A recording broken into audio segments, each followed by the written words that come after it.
Hello folks, good to have you in here. Hang on, where is my camera? Camera. Why have you forsaken me, camera? There we go. Sorted it out. Hello folks. Glad to have you all in here. Welcome on all for all. Come and join us for today's games. Let's pause that music and see where we're at. Hopefully this will load shortly. There it is. I get double notifications. Thank you for the follows, guys. Appreciate you, Bowl. Ball. Noonday Demon. Great name. And, of course, Berry on us as well. Welcome to the community. We did just have a clean feed. The house just disappeared on us. There it is. About to say, we should be getting drafted very shortly. Move over, chat over and the likes of it. Ooh, that's the wrong thing. That's what we needed. That can come over here. So, Verdant versus ZENA for today. Of course, ZENA are the LIT first seed. A bit of a weird year for the Italian league. Lots of drama in terms of who's running the show, teams dropping out, lots of stuff around funding. It's all been a bit funny. Don't know ZENA super well, but I'm hoping a lot of these players have managed to deal with the trauma and drama of the year all right. Of course, on the other side, Verdant didn't win yesterday, fumbled their mid-game, had some issues with Devon and Danka not turning up with the lights being so bright, to see whether they can step it up a bit today. Good to see you, Simi, good to see you, Solly. Where are you?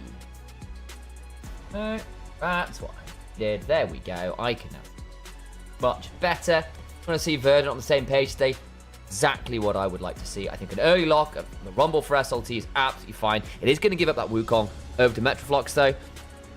Alongside an Ambessa as well. So big dive combo there from ZENA's top jungle. This Rumble can manage it somewhat. It's a good laning matchup into pretty much everything. Ambessa is going to get shoved in pretty aggressively early. Eclipse changes things for it, but it does in general.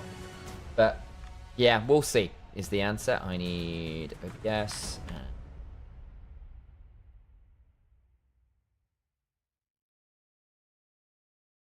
Where's my YouTube?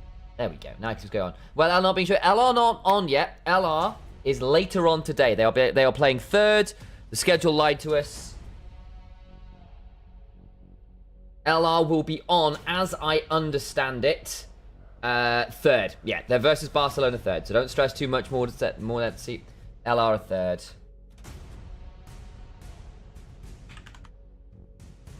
Schedule change.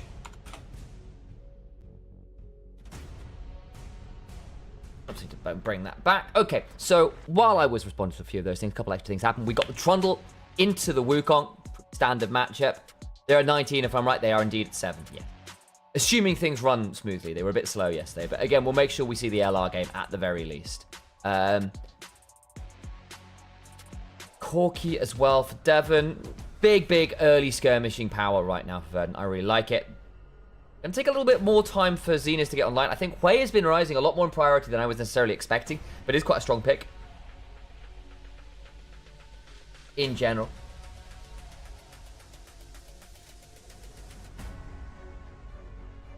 Second phase of bans. Going to get rid of Senkuk Syndra. They've already got rid of the Orianna. Good matchups into the Hui in general. Seen a little bit of things like Zoe into Hui, but Hui is actually fairly good into Zoe. Can just be very uninteractive. Kais themselves. Interesting one. You've already got the double dive combo and the follow-up of the Hui, so I think that makes some sense. Hey, Crimmy. Good to see you. Nice emote. Where's that one from? Ah, well, it's from Crim. That would make some sense. In fact, it's in fact their own emote. You've got cool emotes, Crimmy. We'll get a warning when the players go live on Twitch. We won't miss it. Fair. I've got timers off on one side to see when things are starting as well. So don't worry, I'll keep you guys in the loop as well. EMEA Masters time. Hell yeah, Sylph. Good to see you, Nivis.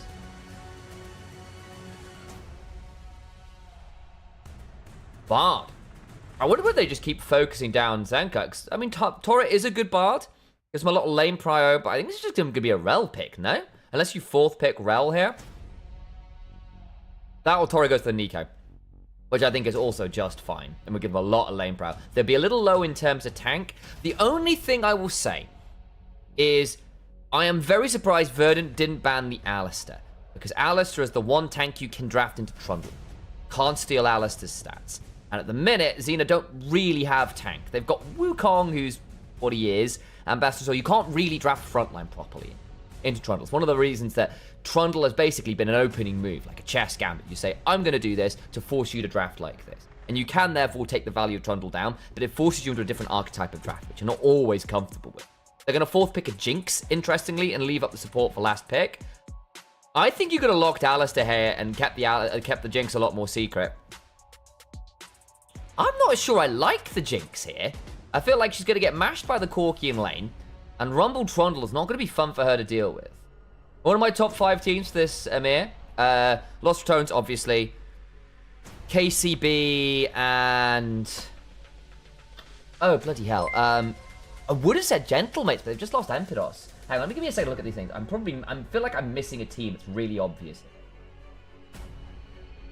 Who am I missing? Who am I missing? Galleons. Galleons. I think Galleons, LFL2, very, very scary. Xerxes Ragnar, Zoelis, crazy core. But we'll get back to talking about top teams once I've seen a couple of these picks. You've now got the Yone for Senkuks with the Alistar. There's your dive combo. It's a good pairing with the Rumble. You don't have the most CC here. So you're very reliant on good pillars and very good Alistar ults, but you side lane well, and you can punish this Jinx like nobody's business. I think the Alistar makes sense in that it prevents that being an option for Luis, who has had to go Nautilus, and Nautilus is going to have their stats shredded every fight by this Trundle, and they'll have an absolute misery. Faster Pog, hell yes. That should be a really fun team as well, actually. 113 and Chocolate, Legolas is always a blast to watch. I'm quite looking forward to seeing them later. I think versus LR should be a fun one, because obviously they were the team that did actually take a series off LR, which has been very rarely done. Hey, Vader, good to see you. Vader Benjamin. Right, we've got ourselves some drafts. I've got 2 questions I need to answer. One, which will be what I think about these drafts, and 2, who are my top teams. To do that, I'm just going to get myself a cup of tea, make sure I'm good to go for the game. I just need to make sure that the thing I've got cooking is going to be just fine. Torre Alistair, absolutely. Should be excited. Give me a second, I'll move cameras and stuff back first.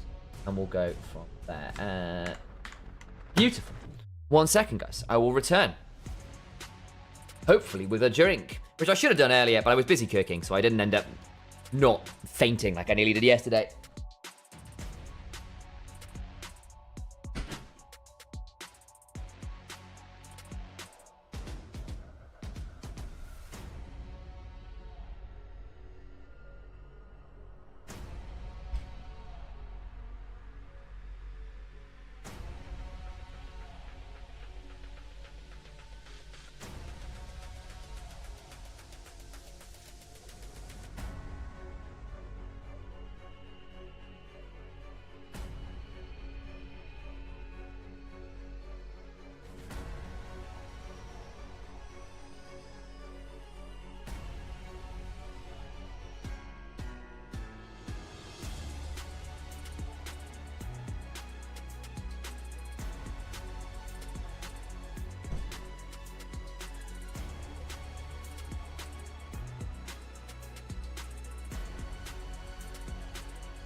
Welcome to Summoner's Rift. Hello, folks. We're back. I cheated and went for Red Bull because I want to be here in time. Not gonna lie.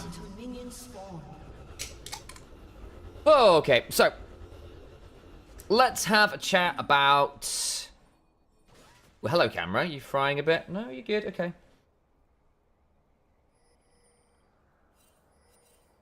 Why the Kit Kat logo not showing? Explosive face melter. Should be. We've just got rid of the green screen thing. Oh, well, whatever. It's their choice. Minions have spawned. So, Verdant, really good skirmishing team. Team fighting's a little harder because their actual CC and frontline is a little limited. Is the delay? Not really. I think there is a slight one, but it's not major. Straight off the clean feed. So whatever the clean feed's on is what we've got. Thanks for streaming the Masters games. Absolutely. Happy to be here. So, if ZENA get to 5v5, third dragon, everything's fine. They've got Jinx Wei with Wukong, even Ambessa. Much easier to front to back. Much scarier carries from much further away. And I'd argue their CC pick is a little bit easier as well between Incidental CC from Wei, Wukong all in, Nautilus all in, Ambessa follow-up. 4-minute delay as far as I know. The players have that delay and they match it with the game winner. That would make sense. I think also they do this to prevent stream sniping because it's online. which makes sense, right? Because this is competitive integrity stuff. They don't want people to have ward timers and dragon setups leakable, basically. Sam Cunningham saying 7-minute delay, which would also make some sense. Either way, there is a bit of a delay, which, in fairness, makes some sense.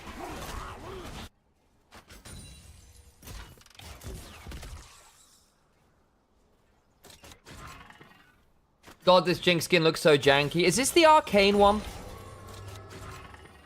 I quite like the VFX. So I agree, the animations aren't fantastic, I think.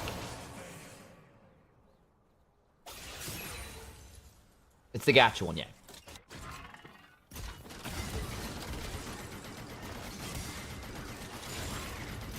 I think Verdant, if they can get the Trundle rolling off some good lane prio from like the Rumble and the Corki to set up Senko success, which means you can set up Dank for success, life feels pretty good for Verdant, but I do need to see them make things happen early. Their team fighting's not bad. You can punish an immobile Jinx, you can punish an immobile Hui with a lot of your very scary ults. Rumble, Yone jumping on someone is pretty nasty. But it is reliant on Torre and Danka being really good with their target selection. And trying to make plays like this early. Does Devon want to go over the wall? He possibly could. Would have been to Nautilus front. Anyone know where I can watch PXS versus Galleons? I actually don't, I'm afraid. At least in English, I genuinely don't know. Most of the English guys, I'm pretty sure George will be doing the same. Trouble for the non-initiated. She'll be doing Verdant as well. NLC Cast is doing NLC games. Is what it is, guys.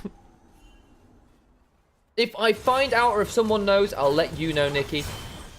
Unfortunately, with 4 games happening simultaneously, we can't look. If this game ends super fast, I'll tell you what, we'll have a look and see what's going on.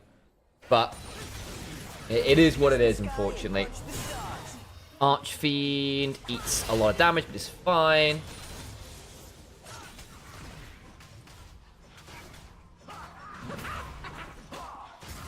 Galleons isn't playing till 7, though.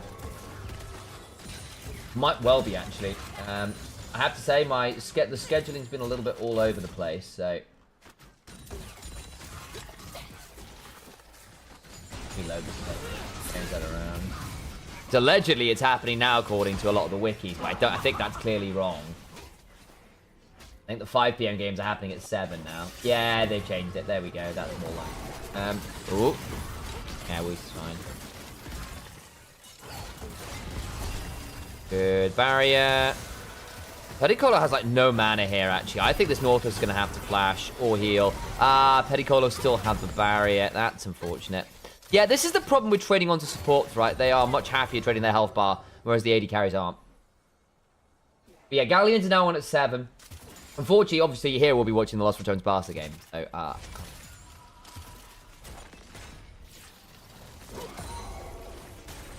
But yes, you're right.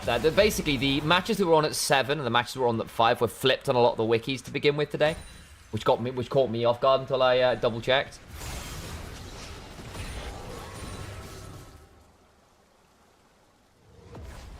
Main swap.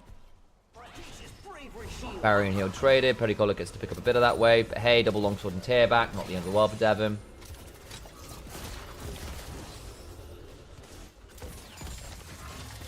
These are our 0-1 teams here as well.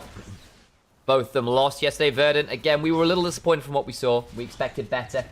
I still expect better. We'll see whether that does improve today.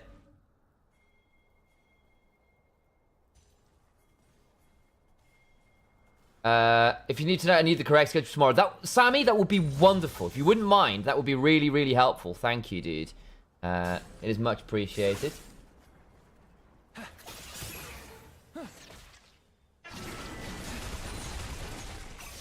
Thank you for the follow.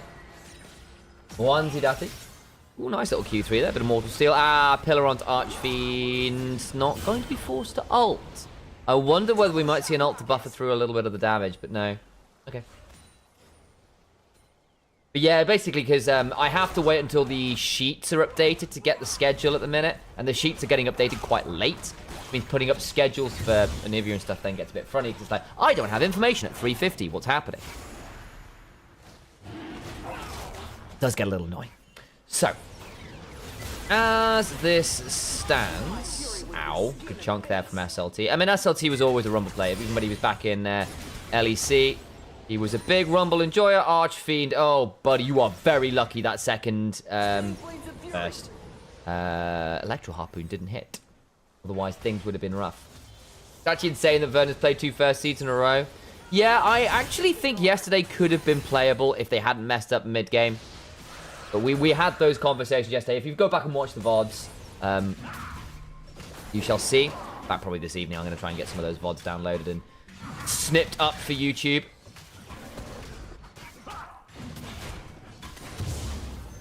Okay, steal on the blue buff. Metroflox maybe forced to Cyclone. Will. That's a lot of damage onto Danko, who has to flash out. The pillar's good. Unbound Soul. Flash, headbutt, pulve. Senko, fake seal. Ooh, nice angle. And nice kill. Equalizer after SLT flash. Yes, baby. Very necessary staggering blows, or Inza dies as well. However, 2 for none, and you get the blue buff back. And grubs are here as well. Fabulous. Fabulous skirmishing. That's what we're after. Got a bit worried for Danka there for a second, but the flash out was good enough. Yeah, schedule came out at 10:30 UK time last night. Oh my god, that is late. We got 15 minutes to pick side as well, which was kind of insane how late it was. That's a rough time to pick. I get it, it's on a really tight schedule with, you know, drawing at the end of the day into this, but so I mean games are finishing at 9-10, you then got to do the draw, you then got to get the info out, but that's still, you need that as efficient as possible. But I suppose that's just the by-blow of having to draw on the same day that games happen, and games are happening in the evening.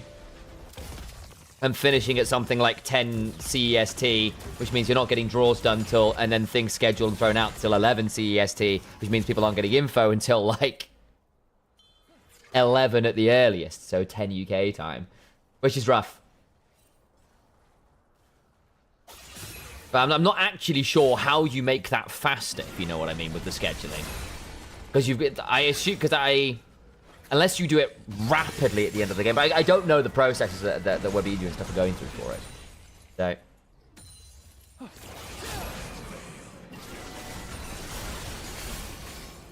Inza did not enjoy that. Yeah, okay. Look, Yone's gotten through the early lane. Now has Vamp Scepter and Boats and 2 assists. Fine. They could just pre-draft it away where they need the winner. Where they just do winner-loser draft without needing to know which team won. True. Oh, no, you can't. Because rematches aren't allowed in Swiss stage. You can't. So they have to be careful because it's a possibility. You have to account for the fact that there is a possibility of rematches needing to be redrawn. So it's not as simple as that. So you're right, that would be the efficient way to do it. But you're not, because of the rematch rules, things get tricky. SLT gets a fair amount of damage and will die for this. But I think Metroflox should as well. Archfiend's leaving. Yeah, okay, 1 for 1. Jungler gets 1. Aside.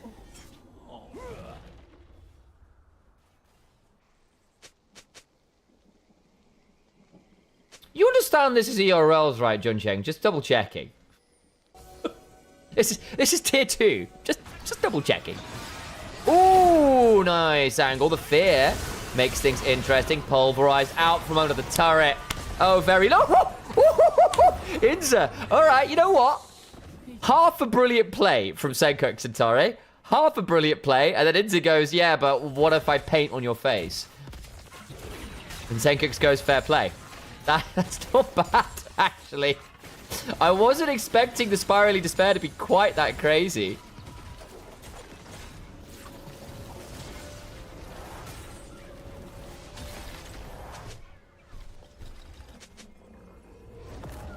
What if I paint on your face?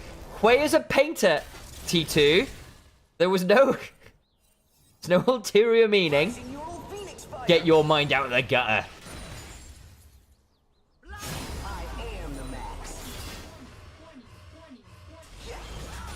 Painted with pain. Should just have a main broadcast. Yeah, they probably should, but that would involve having more budget, and they don't.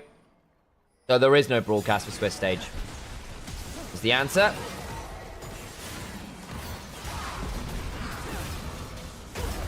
Well, there's the pulverized back.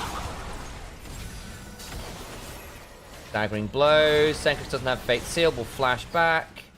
Hook goes well wide. They could potentially re-engage this.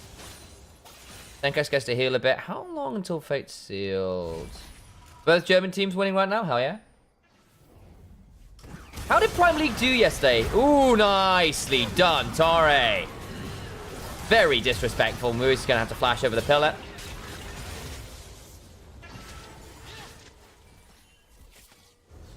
All right, Jun Chang. Last warning with the random insults. I'm assuming you've got money on some of these games and you're annoyed that teams aren't. And I'm not here to tell you not to be annoyed. I am telling you to be civil and to be respectful. Otherwise, I'll just ban you. I don't have to say it again, all right? And if you can't just do basic human decency, then maybe don't spend money. I don't know what to tell you.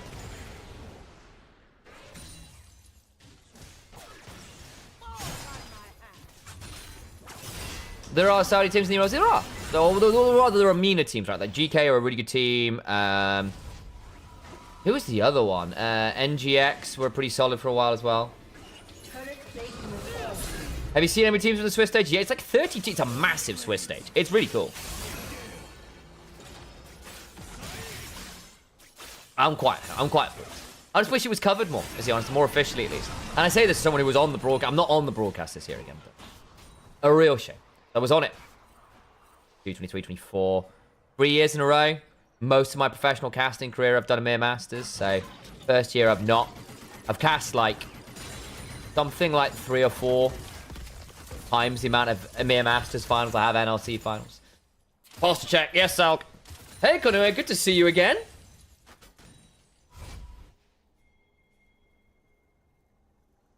Giant X lost to Partisan. Yes, they did. Partisan played well. We caught a bit of that game.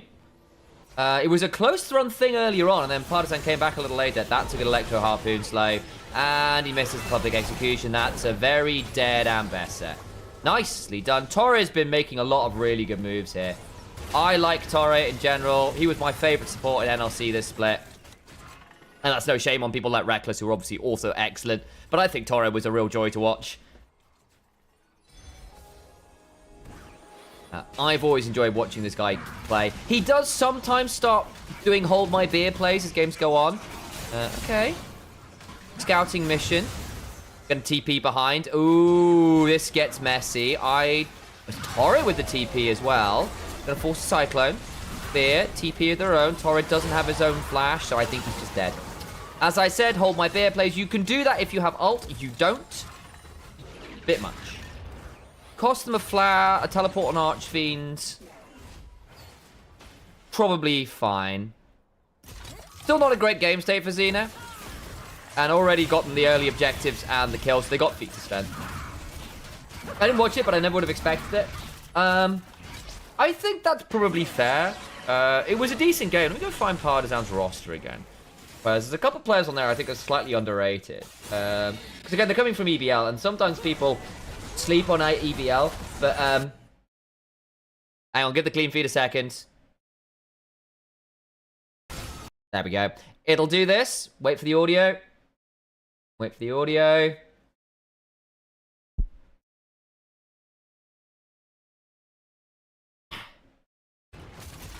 There we go. Better. Second time's a charm. All right, we're back. Friday's always get me. Yeah, because I like... Look, Partisan of pool 4. Actually, I think I said Archfiend. Flash from SLT.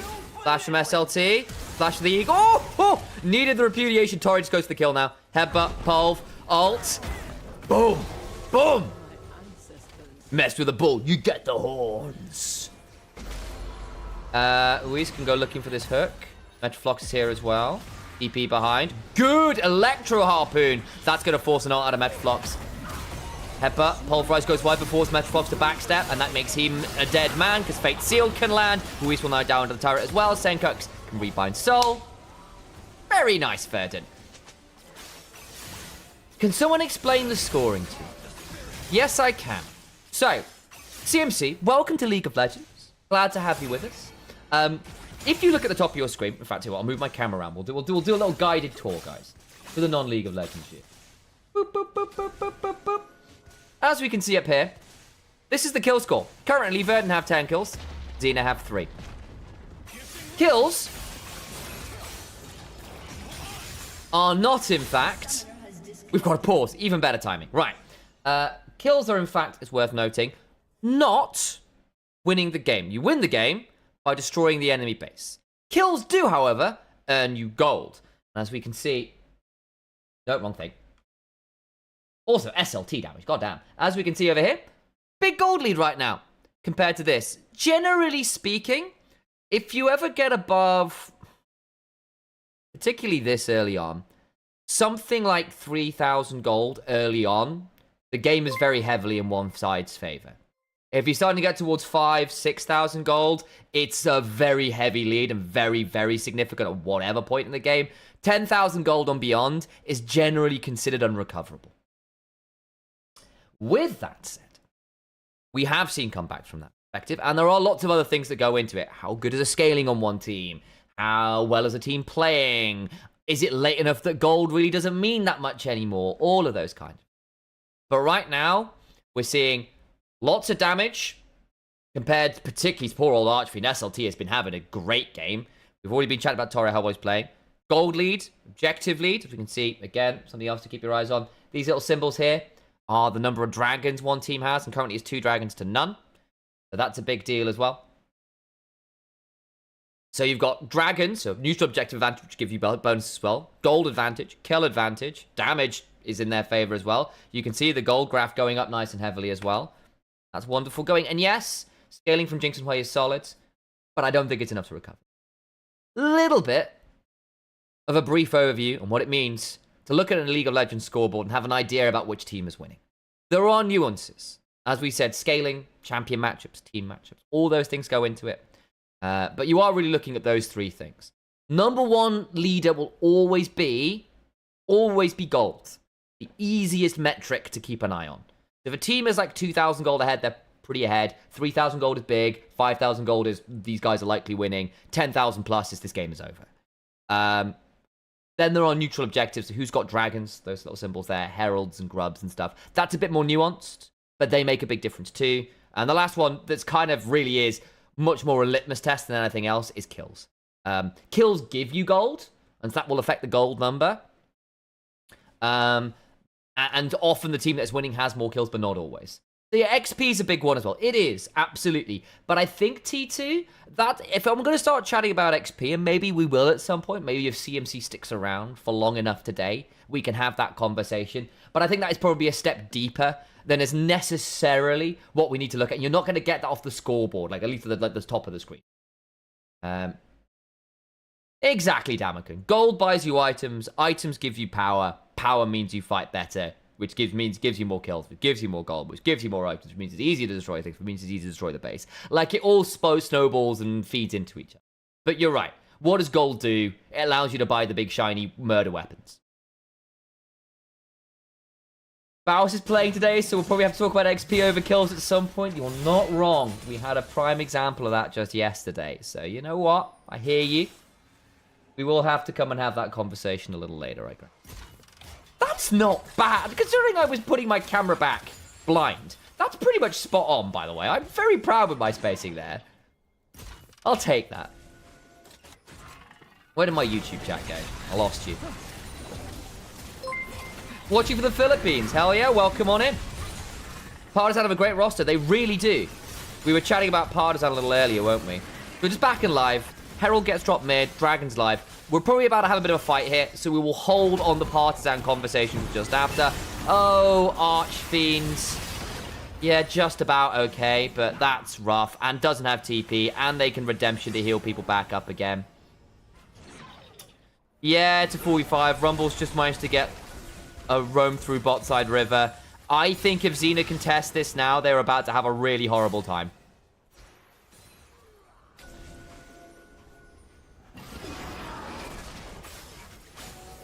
SLT, be very quiet. It's ZENA hunting season. Oh, he gets out of the bush. They know he's there. The problem is, what are you going to do about it? This Rumble is going to hurt so bad. They've jumped. Danker just died. Okay, Verdant. That's a... Verdant and crap objective setups. Oh my god, guys. Should still be fine because Torre is a goat and finds a ridiculous headbutt pulverize. But, my god, how do you let Danka die like that? That is ridiculous. Good flash from Devon. Doesn't quite kill the Hui, but they will kill everyone else. Like, that should have been a lot cleaner. Danka should never have been allowed to just sit there and die. Also, he had flash. You just have to flash the hook.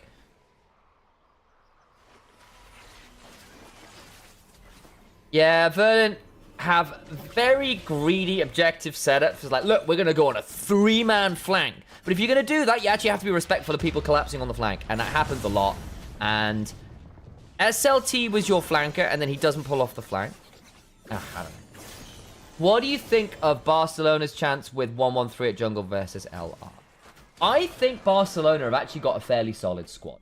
Now, I've not watched a lot of LVP this split. So I would have to chat to people like Noah to have a better idea about it. That said, 113, Chocolad, Legolas, Whiten, and White Knight is a very solid roster. Very solid roster. And again, Chocolad, Legolas in particular, solid carries. I think Legolas can sometimes be a little bit Rusty Sniper-esque in that they play so aggressively and so close to the wire. They sometimes are a little disrespectful with the leads they gain and can die more often than I'm comfortable with.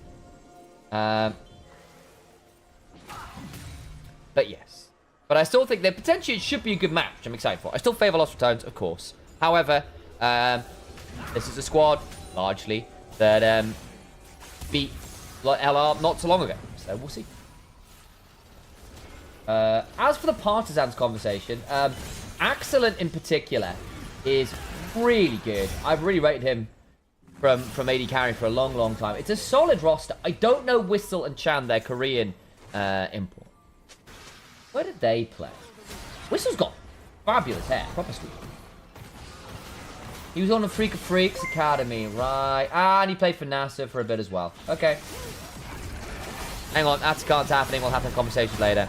Atakan's down. TP in. This TP sucks. Equalizer's going to tag both carries. SLT gets to walk on forward. Archfiend eats an Electro Harpoon. Yeah. Okay, it's over. I don't know where Pericola was thinking he was going with that flash. Depth charge to try and buy some space. That Electro Harpoon is a pixel off hitting. We're going to put up with the goad of emote spamming 113. The thing is, if it tilts you, it tilts enemy players. And I'm not going to lie. I am here for just getting in people's heads. You take that off. If you're going to annoy people with emote spamming, do it. It might not make you the most fans of people back home. But let's be real, if you can get into the enemy heads, you take sledging, you sledge as hard as you can. I'm all for it.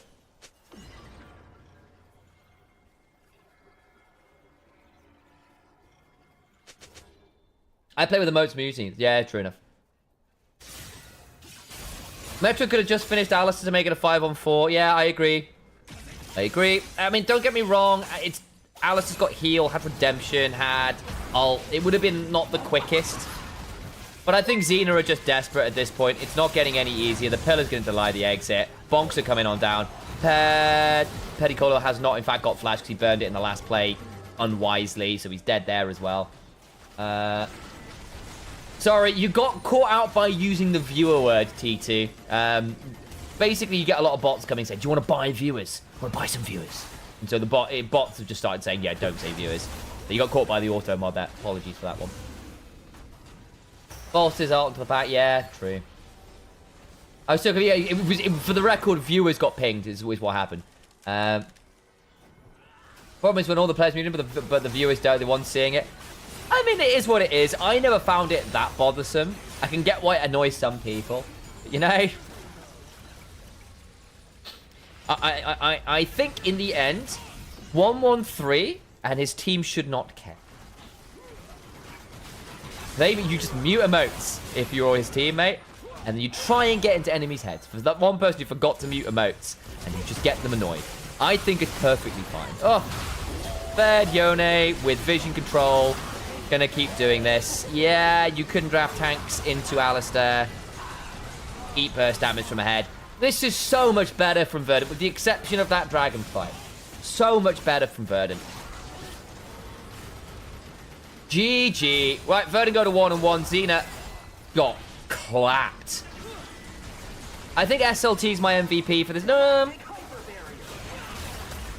maybe Torre. I think SLT had a really good game, but I actually think Torre has been the architect of pretty much every lane getting ahead. So I think actually it's Torre who's MVP with honorable mentions to SLT.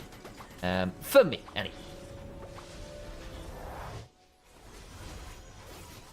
With ZENA's currently, I'm not seeing the Italian League getting a spot in the playoffs. Unfortunately, I think I agree.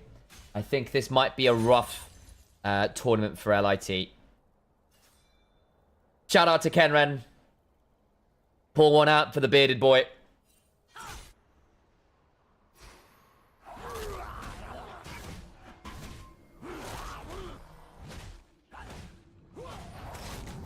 Let me check where timers are at so we know how games are going. Where actually is that time?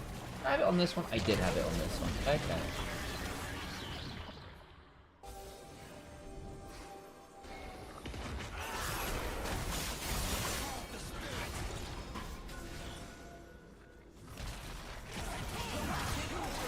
Well, bit of a chunk. I think this might be it, guys. LR versus Barca should be a banger. That is the hope. That is the hope. 7 p.m. for that one. I'm wondering why I suddenly had a shoulder pad and realized it was just my microphone. So I moved it over. Like, oh, that's what it is. Not sure about Isuba. Neither am I. They're an EMEA Masters staple. Who's on their roster? We're kind of doing this kind of side questy stuff at the minute, guys, because this game is... It's over. Hit Point Masters. Czech Republic, Slovakia combo. Oh, it's Ruisson. Ruisson, that's the one. I need Solari to tell me how to pronounce it again. And Severo. Where do I know Severo from? Oh, I mean, he's Suba. Orbit Anonymous. Orbit Anonymous. Yeah, there's some solid enough players there. I'm not sure they make it out of Swiss, or if they do, I think it will be a bit of a slog. But I think they can definitely get some wins here. They won't be going home wins. GG, Verdant. It's a great game. It's a great game. I say as Suncooks dives a fountain bow style. Is there an actual channel for these games in English? There is me. If you follow Initialized Casts on Twitch and YouTube, I'm obviously on Anivia's YouTube as well. I'm doing what I can to cover this, but there is no official broadcast in English until playoffs. Metro, that was clutch for his third kill a little bit. So it's me or bust, I'm afraid, at the minute. Let's change over, shall we? All look at the post-game stats. I mean, SLT. Yeah. Yeah, that'll do. He hit some really nasty equalizers. Thank you for the follow, Nosfa. Last time, not Anivia. Anivia is occasionally on here with his face. But no, I'm Initialized. I happen to collaborate with Anivia. I do some cool things. Because they didn't play Galio into Rumble. Yeah, I mean, I will say Rumble's laning phase is less unbeatable than it once was. It used to be that you ran Galio into Rumble or you didn't lane at all. These days, I think things like Ornn and Scion and Ambessa to an extent if you play it well. There's a couple other champions as well that do fine early enough into Rumble that you're okay and you can lane swap out of it for a bit. Because basically, Rumble's early damage, like levels 1 through 3, is a lot less good than it used to be in terms of being able to get Wave Shove. You don't guarantee the Wave Shove you used to get it as well. But anyway, let's go change feeds so we're ready for our next game. What are we looking for feed-wise? 1 second, guys. That is the wrong set of tabs. That's very unhelpful, Sam. This is the one. Okay. Feed 1. KCB versus Gentlemates coming up. Should be a good match, this. Again, for those who don't know, by the way, unfortunately, Empiros is ill. He's not able to play, so he's out for EMEA Master, which is a real shame. I have a lot of love for the man formerly known as Jax Blank. Was a really great player. Alongside Vladdy, actually, in NLC. Came up to play on Riddle. Did a really great job there, but Empiros was once known as Jax Blank. I was really excited to see him play again. But, yeah, unfortunately, is unwell. It's a real shame. So, send him a lot of love. They've had to get a replacement in. It does mean likely that KCB will come... Well, not likely. They come in as favourites. They weren't already. With that addition, it's a frustrating one. It's a frustrating one. It is what it is. I just spent 241 euros on Magic. Damn. What did you order? I'm changing the feeds. Give it a second. There we go. Sorted. Gentlemates versus KCB coming up. Let me update my title.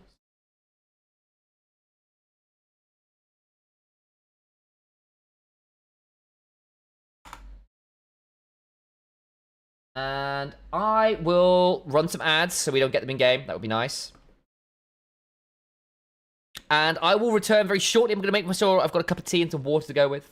Why not live on Twitch? I am live on Twitch. Follow me in Initialized Cast, Kianwan. I'm on there. I'm just collaborating with Anivia, so you can see us over there as well. If you look here, you'll find me on Twitch. Initialized Casts, you'll find me there.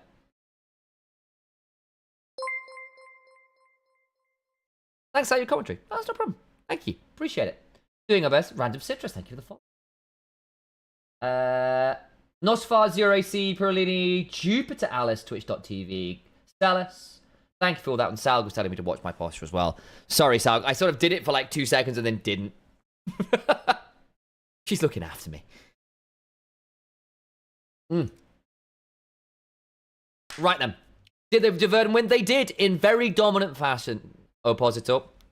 Right. Let me go with that cup of tea before I miss the opportunity to. When is our next draft? In an amount of time. Wow, they finished these ones quick. Back in a second.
Oh, I return. Tease broom. The Twitch link in the comments wrong? Is it? I'm hoping not. Let me double check.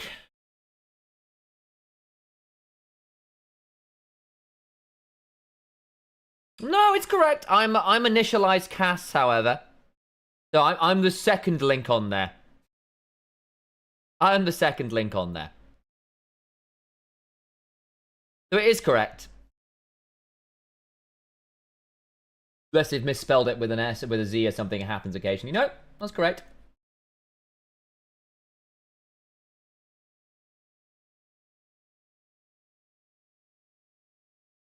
Oh.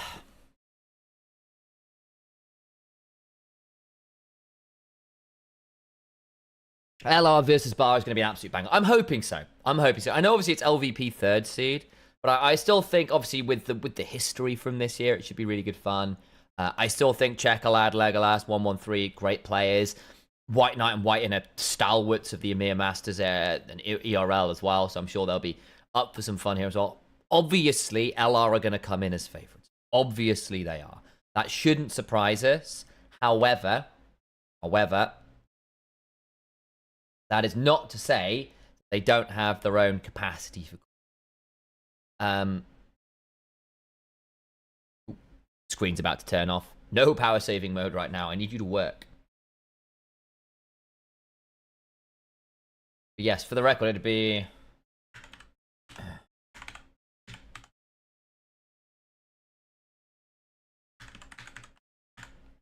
The Italian league downfall is a tragedy. It really is.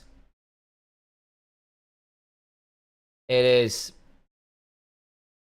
I mean, obviously, there's been some issues with the TO that led to a lot of teams leaving. And like, you were looking at people like Matchco actually becoming legitimate ERL threats. They were making deep runs in playoffs.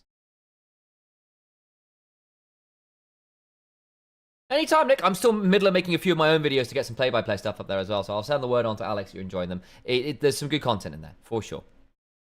There'll be some overlap, right? Because I'm doing it from the play-by-play perspective. It's often very similar. That'll be it. Sentry just won as well? Hell yeah. So.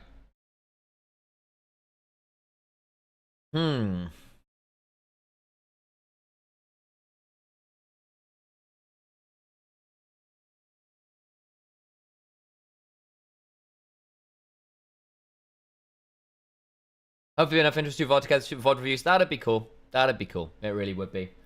Here's hoping. Thank you, by the way, for the follows. Kai Chaos, Zlaxsteel, Draken, and Dimitri Mourinho. Fun name. Appreciate you all for tuning in. See what we're at on timers here. Where are we at on time? 30 seconds, apparently. So not long at all.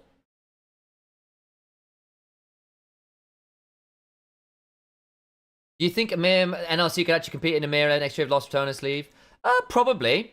We've been able to do that for years, right? We were finalists for years and years and years. Will we have as dominant a team as LR? Probably not. Will we still have good teams? I think so.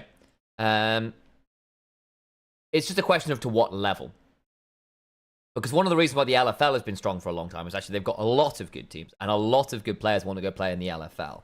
NLC was a bit of a lightning in the bottle this year, so we'll need to see whether what started this year can be continued and whether other orgs see the viability of stuff or not.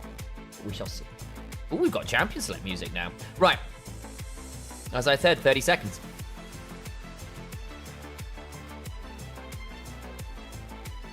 Gentlemates have got Potent in top lane. Again, let me give you a bit of a heads up what's going on here. Effectively, Empuros was unable to play today because they've ended up very unwell. They put a tweet up on Twitter. It was the starting player for Gentlemates, and in fact is so well it's unlikely they'll be playing for the rest of the EMEA Masters. So we want to send him a lot of love, wish him a speedy recovery, and that Potent will be able to step in and do a great job, because obviously it is not the most fun circumstances. But hey, for anyone who's watching the Valorant, watching Subs for Fnatic fly in on a 6 a.m. flight, having not played top tier pro since 2021 and still winning the thing. Be done. Of course, you have got to do it up against your LFL direct rivals in the #1 seed KCB, coached, I might note, by The Rock, who is an exceptional Greek coach, who Trouble Inc. loves to piece and thinks does a fantastic job. Of course, you're looking at Yukino coming over from NA, having a great time over here in the LFL. Slowq was an NLC player, I will say, and was pretty solid for us. Was a big Yone Akali player. Took a little while to come back online. Was second to players like Vladdy and M&S when M&S was doing his weirdness back in the day. Hello. The Rock is going to coach in the LEC next year. Oh, is he? Yeah, it's been announced that was already. So The Rock will be an LEC coach next year. Fabulous. Who's he coaching for? I can't remember if it was Navi, but I seem to remember that he will be there. So this guy will be a coach next there year you go. in the LEC. Surprise, Nymera. Scary. You've got to be aware that they might just turn up at any given moment. But appreciate the insight, Alex. So, with that in mind, the Fnatic thing reminds me of one of those Heroes of Neverest tournaments when Fnatic was missing a player and stuck at the airport, forced to play 4v5 and smash the first game until the last player arrived. That is some old lore. I remember that one.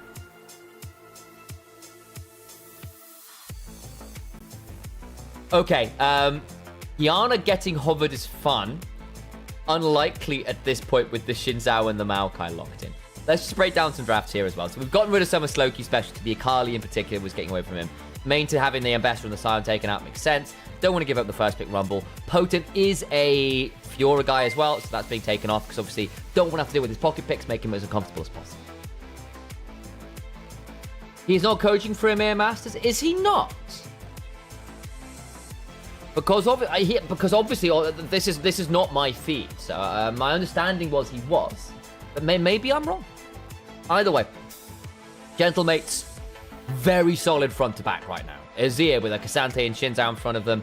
On the other side, KCB doing the exact same thing, though they are a little bit more, they're a bit more pick oriented, a bit more consistent damage from Gentlemates with a bit stronger front line from mates. You are looking to hit someone with a Maokai ult, and then have Yone and Gwen pounce on them with arm. He tweeted about it. Okay. In that case, it is just blitzing. Fair enough, Marius. Unless that has changed, that is good to know. So, some misinformation on the stream there. Anyone have the link for today's schedule? Yes. If you go to LOL Fandom. On tab for me. This one. That's that one.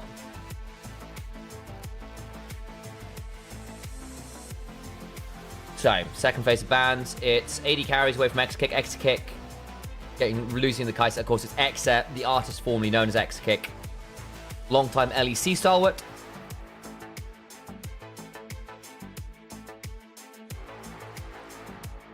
Zeri taken off the board from Comp. And again, Comp. LEC stalwart. Of course, Comp versus X-Kick know each other very well from back in the day. Odote as well, you should recognize. Aka. Some big names in here. Who did Odote used to play for? Who did Odote? Was it BDS? Alex is yelling from the other room. He might be right, you know. It was BDS. Ah, he's on it. Alex is on it. They got the right call there.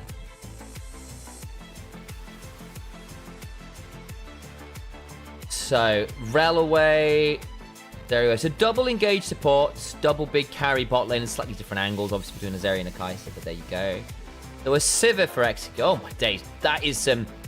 If KCB hit 2.5 to 3 items uncontested, good God, the damage. Gwen, Sivir, Yone. Nasty. Mates need to be able to... They need a hyper carry for Comp, probably. Smolder probably hits the ticket. What are you doing for support here? Maybe something like... You want something that is going to be slippery enough or tanky enough to manage the big CC chains. So they've gone for the Leona. So, Gentlemates, Leona, Cassante, Shinzao frontline, Smolder, Azir, double hyper carry backline. mixed scaling. It's a scaling game, boys. And girls, and everyone else.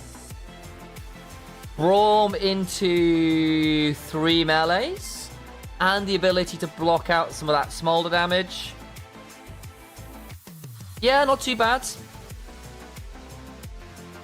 I think you're going to struggle to go forwards here a bit. Okay.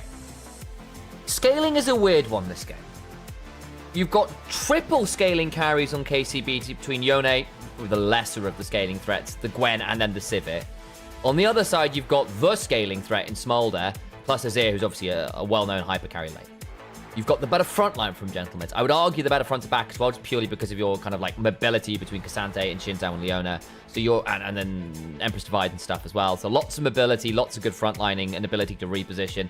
That's quite strong. And you've got the range advantage, because obviously you've got two of your carries are melee range in the Gwen and the Yone. However, couple things here for KCB. If they're in the river first, Gentlemate's having to come through the Braum and the Maokai into the waiting jaws of saplings and Yone turnaround and stuff, and Braum Fissure and stuff is very, very nasty. And I think you're going to have better side lane threats as the game goes on. Yone and Gwen in 1v1s, in 2v2s, are likely going to be more scary than Cassante and Azir on the whole. However, if they are not at objectives first, and it just comes down to a straight front to back, Gentlemates, I think, are going to give them the advantage, because I think Smolder Azir range advantage is going to be very significant. And KCB's ability to pull the trigger is not that great. You can throw out Maokai ultimate, and you all stand behind the Cassante, who presses W, and you get nothing. And then what do you have as an engage option?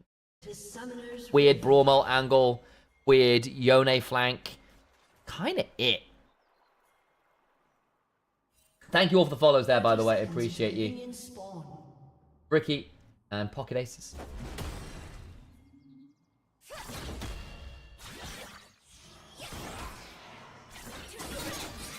Nice start there for Mainter.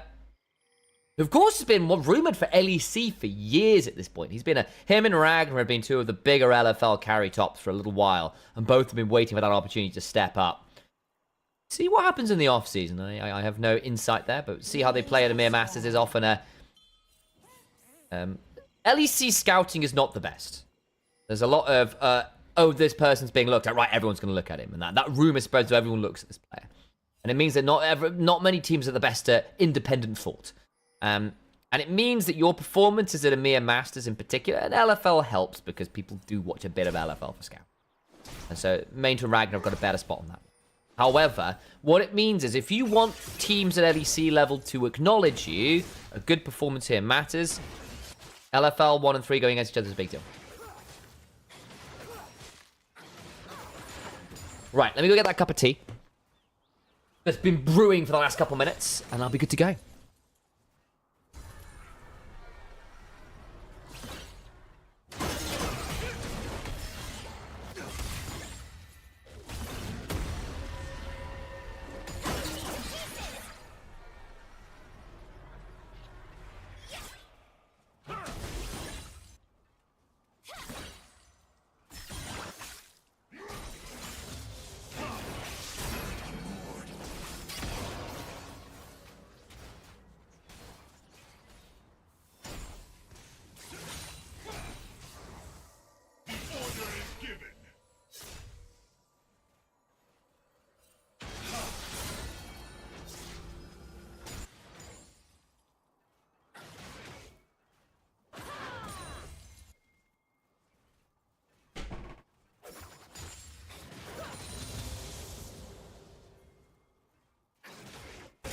No one's died, good. Got myself some fresh English breakfast. Nice to see Yone. I prefer him over mages like Annie and Oriana. Yeah, I think he is also one of the few pseudo-viable AD mid laners. We've not got a lot of them in the pool at the minute. I mean, honestly, I'm not gonna lie.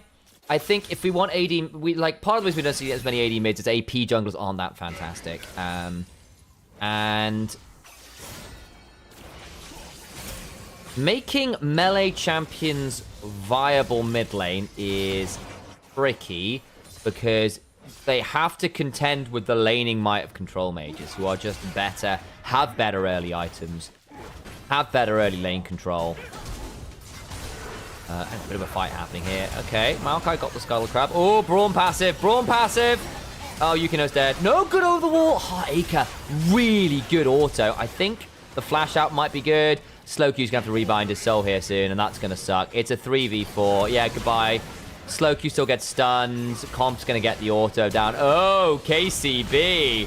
Oh, no. I thought Brawn passive was going to do it. It's not. Oh, dear.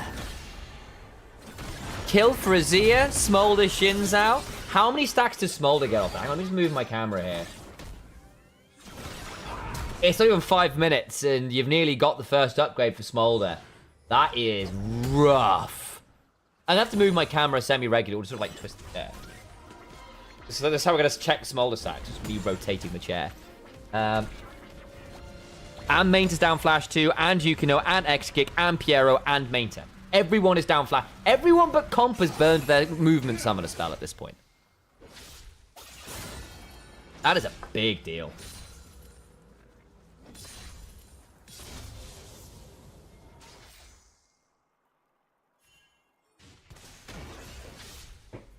That, as they say, is a bit of an oof. 1,300 gold lead of 5 minutes. Yeesh. And Smolder gets the back for double longsword and a cull. At any reasonable level of play, this is a game-winning advantage for Gentleman. You have gotten your scaling carries with early advantages where they are unlikely to let go, and they are into champions that are matching your scaling. So it's not like they're going to get an earlier spike with which to turn things around. Because there is sometimes where, like, you give up these kills, like, well, it's all right, we've still got Lee Sin, Draven, Pike. It's like, okay, it worked. First game we went wrong. We can just do it again. And yeah, like, yes, it's bad that they lost early. Oh dear, you want to snowball. But there's still this world where actually you're still going to have this spike of power at 10 minutes or whatever where you can look to right the ship. You're going to have to right the ship. Otherwise, it's a complete disaster, but still. The problem here is you are double scaling comps where the enemy scaling is going to be as good, if not better, than yours. Mulder is the whole thing. And you've given them early gold. Like, you now have to overperform when your windows within which to have a good option to do that are just so limited. The sub just solos Mainta? Potent! Alright. I see the name wasn't a lie. Bloody hell, son. Cassante's copy pasta? Anyone got it to hand? No one show Showmaker. It will disturb his peace. Smolder ult kind of sucked, but that's okay. Piero survives. Stand behind me, he's alright. Emperor subs out, having injured his elbow.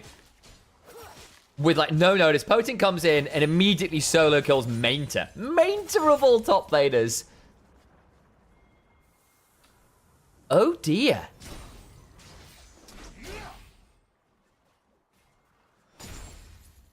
Bro, Potent is really good. I don't actually know Potent that well. Full disclosure. In fact, let's do a little bit of Google. Obviously, I wasn't expecting to see him. Okay, for obvious reasons. Potent. Bit of a Google. Where have you played? So obviously, I know he's a Fiora player. He was on Job Life, huh? And he's Spirit Shonen. Okay. He's not been playing. He's only been playing a year or so, hasn't he? How were his Spirit Shonen?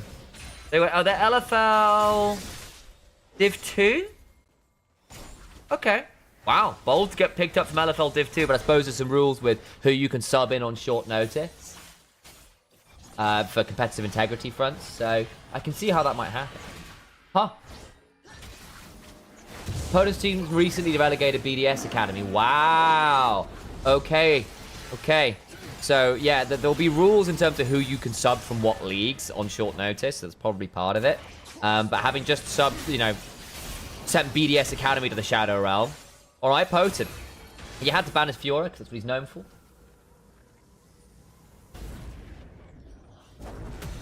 So Potent has potential, says SLR. First off, boo. Second of all, my guy's going for it again. Gets the flash in the ult. I think he can keep going. Oh, Mainter doesn't have a hallowed mist. Bloody hell.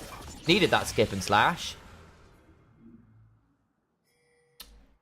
Question to chat, by the way. What's the pronunciation for Zichi?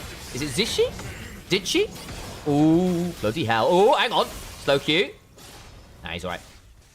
Okay. I saw the fake sealed angle. I'm not gonna lie. Zishi?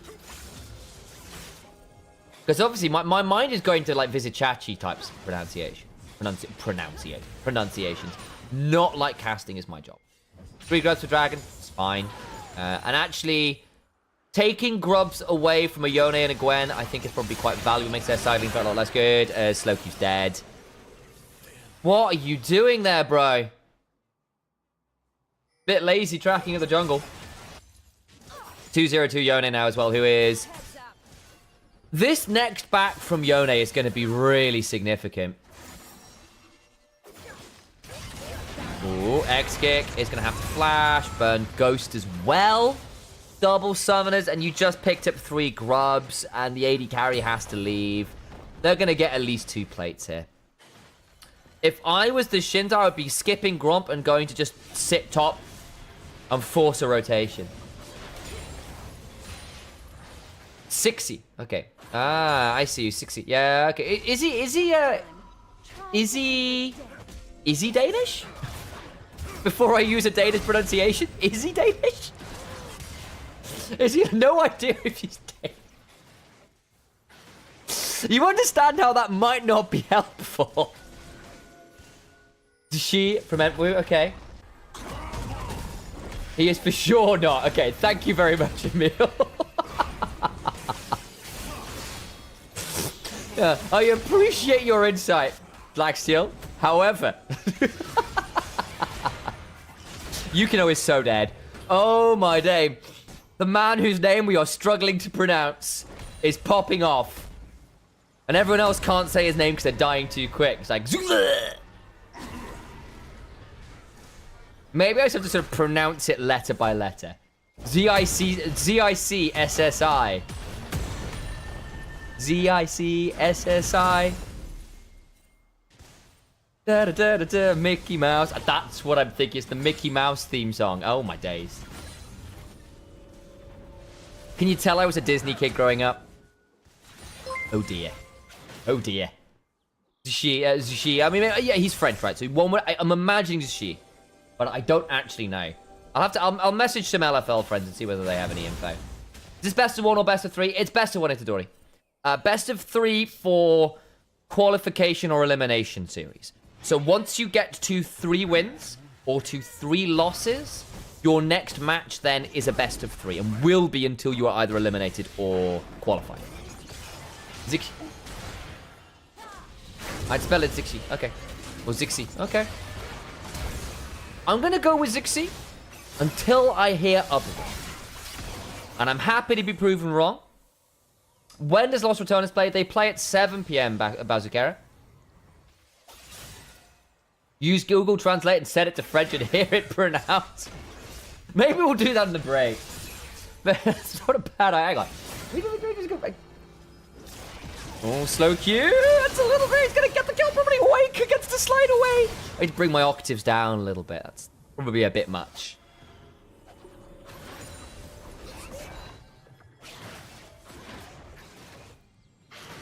French.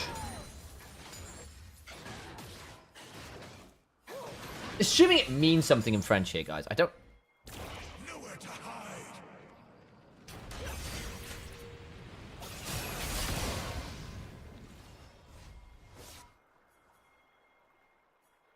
Zitzi is how it sounds. It's apparently from French Google Translate. Zitzi. Okay, I can see it with the... Sir. This is the reason I asked, guys. Ooh, that's not a bad shuffle away, but Brawn passive, Flash of Flash, has to rebind Soul. You're kind of okay with that as Acre. 2 people's time, Flash of Flash is a little bit scary, but not the end of the world. Verdo to hit that root probably would have been a kill for Acre. Yeah. Yeah. Agreed. I mean, it's still 6-0 in kills. Potent's now mids. I think this Potent kid could be about to make a real name for himself in this tournament. If he's playing like this against KCB, oh, baby. Also, I'm not going to lie, Exekick is down 30 CS to this Smolder now. Can't quite get the kill. Throwing out the new KC emote. Very nice. Oh, Main is so dead. Nice knock-up. Succeed. This Xin Zhao is on an absolute tear as well, by the way. Very good early snowball. For those of you... Who was it was asking earlier? It was... I'm sorry, I've forgotten your name. We were having a whole conversation earlier. Oh, hang on. We'll talk about it later. Good TP in. Potent saying absolutely not. Leave my Azir alone.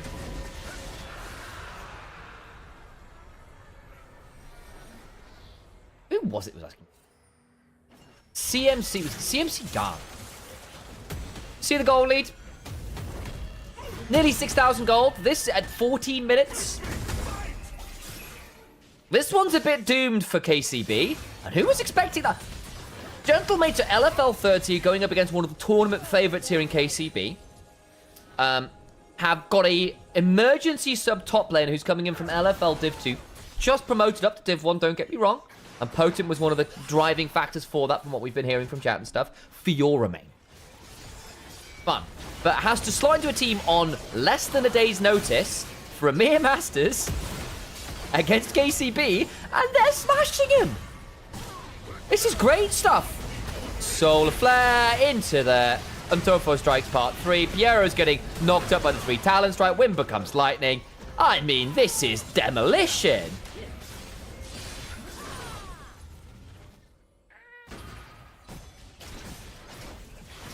Smolder is getting... So, to be fair, the Smolder is getting the early game lead because they turned up to an early skirmish, got 20 stacks at 5 minutes, a kill and 2 assists, and been able to snowball from there. It's not quite so simple as that. I do think Smolder's in a good position, because I think a lot of the laning dominant champions that used to mash Smolder, as we're about to see a first kill on the board for KCB, in trade for Herald, I will note.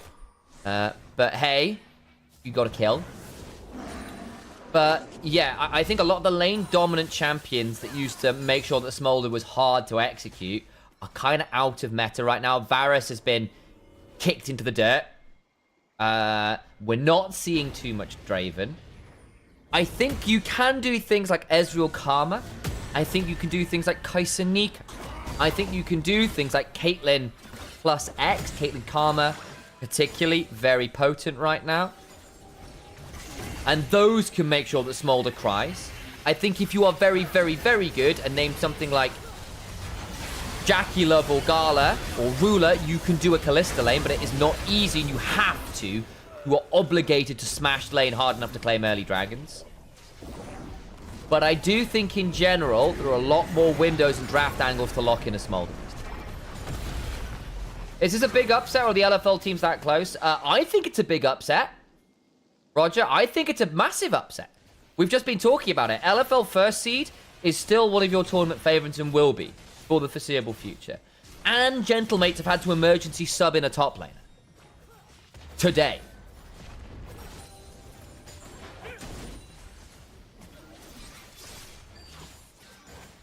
So yeah, so for me it's a big upset. Like, don't get me wrong, LFL 2 and 3 are going to be good teams.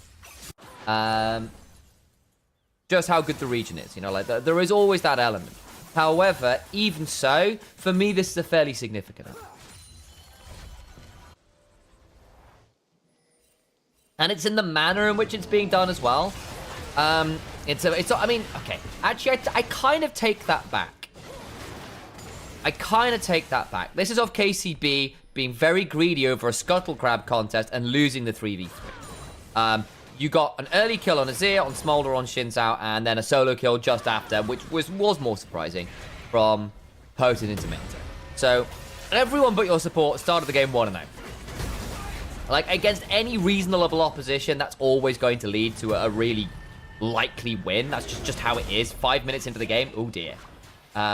However, on top of that, the fact we then see the snowball be so clean is very, very good. But again, we were having this conversation earlier that you are largely having two teams that are slightly different flavors of the same ice cream.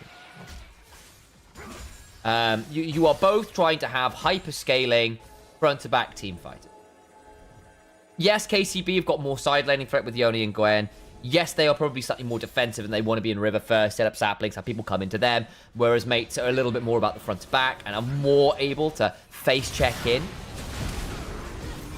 But even so, you are largely looking at similar archetypes, at least, even if it is slightly different angles on the same style.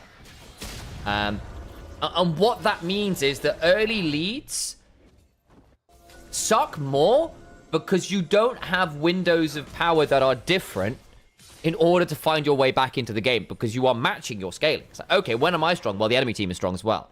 So we're going into the same fight even, right? No, because the other team has managed to get a significant gold lead early. Well, shit. Like, you don't have any mismatches where to kind of take advantage. You're then looking at macro moves and outplays and stuff like that. If games progress as expected, you were in a tricky position from that perspective.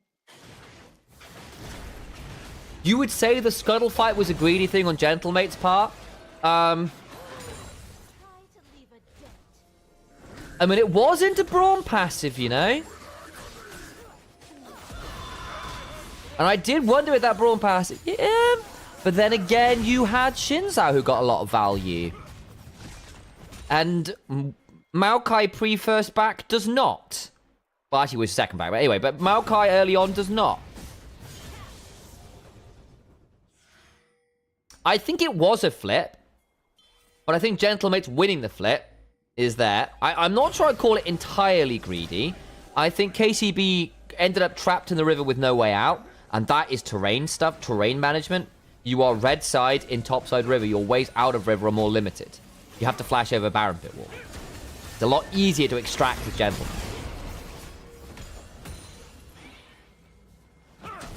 So I don't know if I entirely agree, though I hear your argument, and it has merit. Potent in best of fives, though, doesn't have the champion pool, I think. I see you. It is new top lane carry player issue. It's what the likes of who's a good example of this? Oh, hang on. Solar Flare, slow Q looking for the engage. Oh, slow Q, you can't miss your Q like that. Yeah, it's over. Your flank from Yona didn't work, and Koff gets the execute on the way out. Execute gets pulled away from the wall, didn't have flash anyway. Mainta will probably get this kill. Shuffle away, Mainta.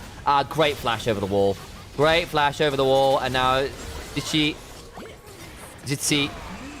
and Comp can execute. I still don't know how to pronounce Zitzi's name. I'm very sorry. Thank you for following Nietzsche. I'm assuming that's the pronunciation. This is Nietzsche. I've gone for Nietzsche because it reminds me of the famous writer and pseudo-philosopher. Pope was just soloing Exa. What are you going to do at this point as a flashless Sivir? Cry is the answer. Who is that top laner I was trying to allude to as a potential analog for Potent? LPL player, really liked his Jax, Fiora, Camille. LCP top. Really limited champion pool, but was very good on those champions. YSKM. Thank you, Happy Cow. Correct. You should know me. I keep going for SOFM because it's like SOFM, but it's not style of me. It was a similar acronym, yeah. YSKM. You should know me. Riven, Fiora, Irelia, Jax. That archetype a champion or bust. Potent's got Cassante, he's got Fiora, he's got that style of champion. Has yet to got a broader style of champion pool. Archetype is what I've been calling it, and what Nymera's been calling it a bit as well. Where you can play a style of champion. So, you know, your Fiora, Riven, Camille type players, but you don't really have in your pool tanks or range tops or, God forbid, AP tops. Maybe you're not the best Aatrox, Renekton, Bruiser style player. And not having that kind of breadth of champion pool style can be problematic for a top lane, especially when it is as draft intensive as a carry top, like a melee carry split pushing top as well. That can be problematic. Kind of like Adam. Yeah, Adam's a great example. Again, Adam rounded out. He did round out. And again, I know this year's not been great for him, but even then, I think he wasn't the primary issue. I say that. The whole team was struggling, right? But either way. But yeah, he was the God-style champion, where he was playing like Garen, Olaf, Darius, Set, you know, those style champions. Great example of an archetype.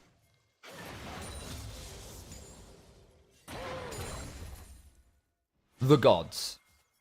And not having a more well-rounded champion pool in terms of style of play can be problematic. Mostly just a pain for Fearless, but a lot of EMEA Master Series N3O anyway. Fair enough. Fair enough. And again, I think at ERL level, it's easier to get away with those things. I would also argue, at ERL level, it helped the Fearless. We didn't have the Fearless rant yesterday, and we'll have it a little bit here as well. Because I was covering, some of my long-term viewers will know this, a lot of LDL back in the day, which has had Fearless for years. This is where I was following people like Milky Way, and I was really shouting him out. Of course, hasn't had the greatest last couple splits, but that's notwithstanding, I still think he's a good player, and he'll get more chances. Monkey, 1XN, my GOAT. I was watching these guys when they were doing their formative years in LDL. And LDL has been Fearless for forever. They had best of 3 Fearless, all of that stuff. And it was a wild time out there because LDL Fearless is the thing of nightmares. I am talking, people will we'll hit game 3 and all of your answers into Samira are gone, so you will slam first pick red side Samira Rel. And just go, right, this is Ionia's super server, Chinese AD carry Samira angles. We'll come back to this because Baron is happening. If there was a way back in for KCB, it's an in around Baron. Redemption is good. You've just lost your support. That's not bad from Slow Q. That's not bad at all. Comp flashes out. Slow Q's going to die. There wasn't enough follow-up. Last auto executes. Potent's about to go hopping on top of people. Flash gets over the scissors, so Snip is snipping air. LDL is tier 2 Chinese League. Yes, it's basically the equivalent of ERLs for China. Would have been good if they hadn't been 10k down. Yep. We'll watch Baron go down. Yukino's still here. Doesn't have flash. Doesn't have ult. I mean, this is jungle support up against Cassante. You're not getting through that. Baron's down. You have to leave it. I think you would have been better served getting waves shoved than sitting there and playing Safari League of Legends going, ooh, look at this big Baron being killed by the wild pack of Gentlemates. Aker's about to go looking for a big shuffle. Yeah. I think that's game. Oh, okay. Executive and Slow Q are alive. I kind of take it back, actually. Probably would be a little bit bold. They've got a wave topside. You know, I think it's inhibitor being broken, at least. How aggressive are Gentlemates playing? You've got 20 seconds on a couple people here. And you're all up a lot of gold. I think you can force a fight. Shinsao's got ult. Solar Flare as well. Smolder's got ult. Yeah. All right, Nexus turret's under siege. Watch Slow Q. Gets the knock up onto Zichi.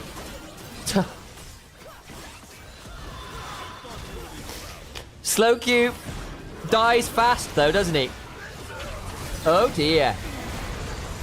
Okay, Odote will die, but again, I don't think your Yone for Leona trade is that great. Footwork back. That's not bad, but unfortunately, you can get stunned back. Oof. You are bloody lucky Comp didn't get another auto off there, or a Super Scorcher Breath.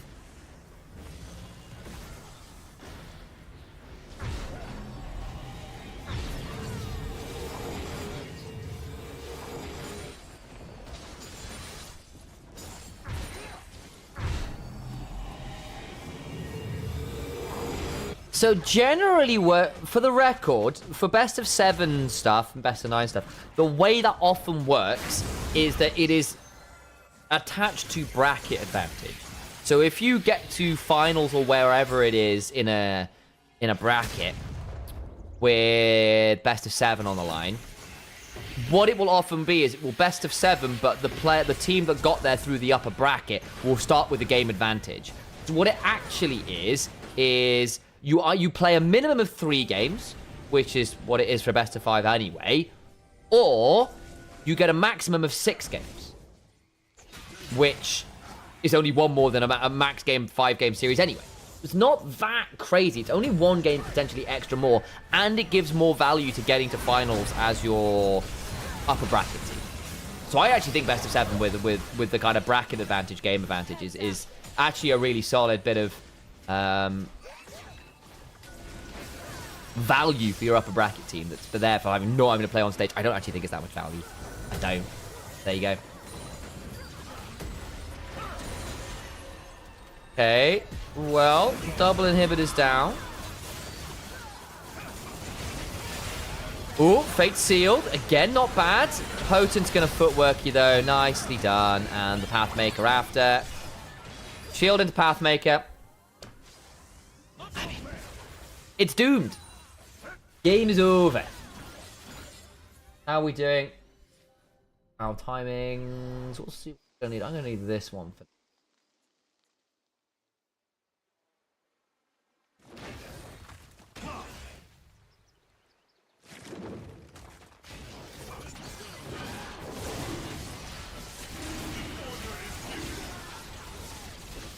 Oh, where are my timings?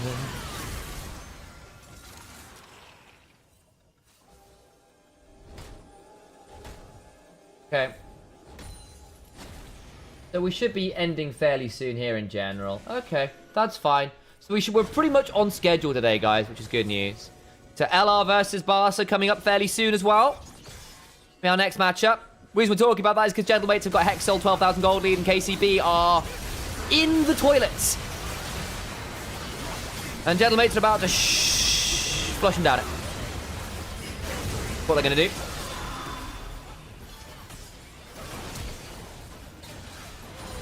Main to dies as well. Took them a second reset, but they got all the inhibitors. They just took a 1 extra opportunity for the reset for the Soul to come back and finish what they started. Very clean game from Gentlemates. They took the early skirmish lead, and we kind of called it. Look. Double scaling draft, so one side gets an early advantage. It's kind of over. It might take 20 minutes, but it's kind of over unless you find a big way to turn it around. And that didn't happen. KCB kind of left blinking and Potent. Play well here, my son. And there's going to be a lot of attention on you. Just graduated to Division 1, knocking out BDS Academy from LFL Div 2. Subs in on short notice and puts up a performance like that against Mainta. Sends him 1 and 5. Solo kills multiple times. Brushing your dust off your shoulder for this one.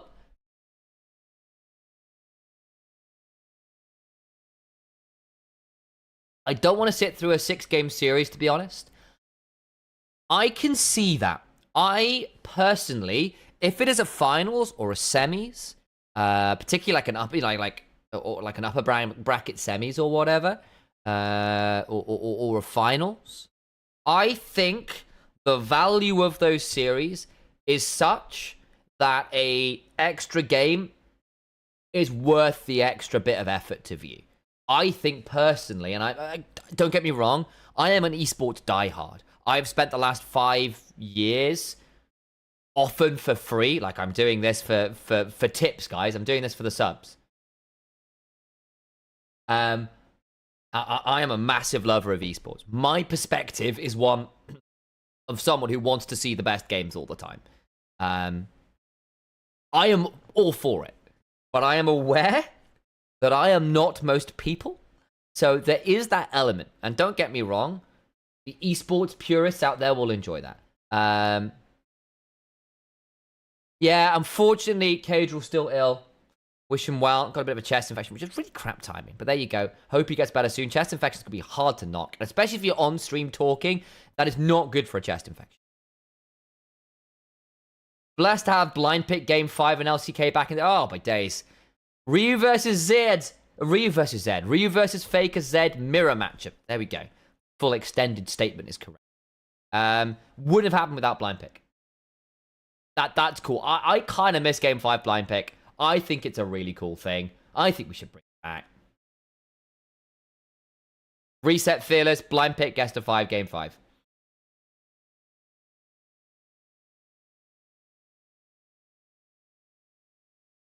Though I grant you, it does kind of like reduce the power of getting side selection, but I think it would also potentially help mitigate the blue side advantage that's often been a bit of a decried problem.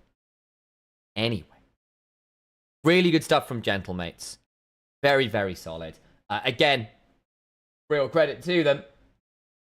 Time to go set up for LR. They're coming up next.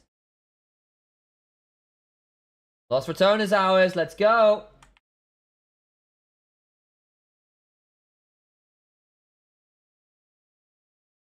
Okay.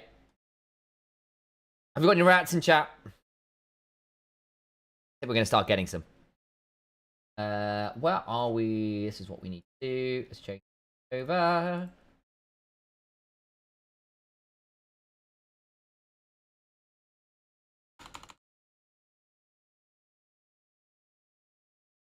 We scream into infinity for a second. Get ourselves ready for this one. Here we go. Our versus Barca coming up soon.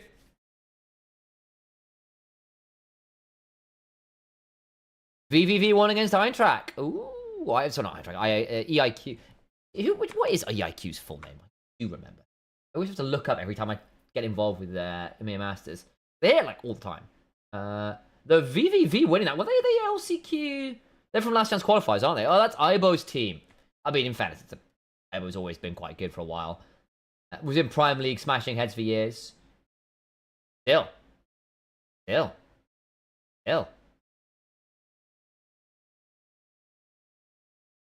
Where is...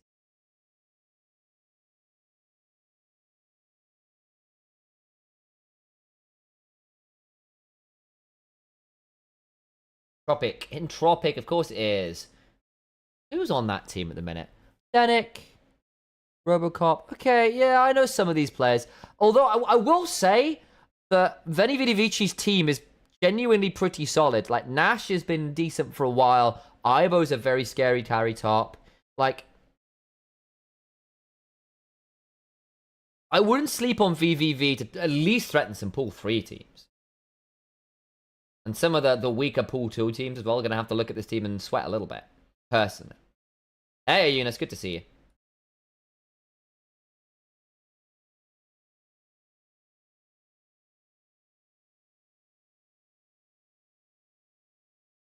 Rap. Let's go.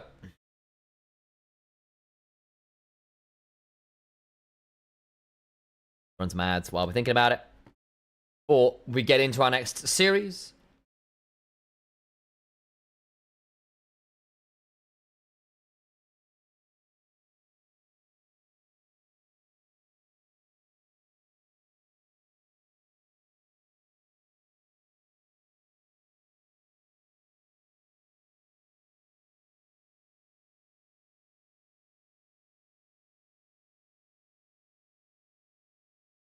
Oops. I'm checking socials to make sure I retweeted some stuff.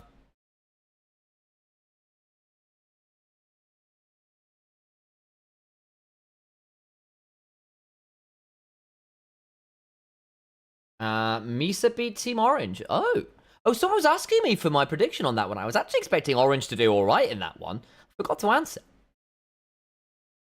113, my favorite player. He plays for Barca. Keep an eye on him. I mean, we're excited for it. Again, 113.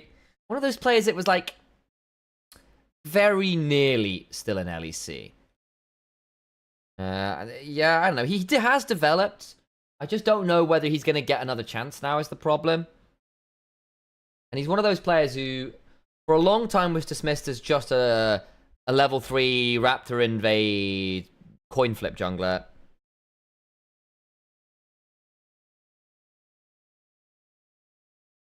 Yeah.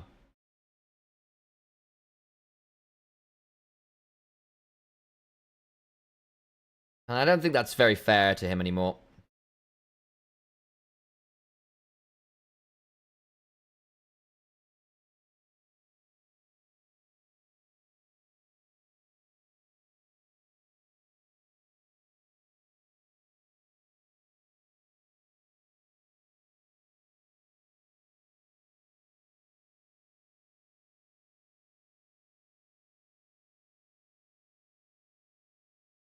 Fast versus Rats. Who wins? Rats.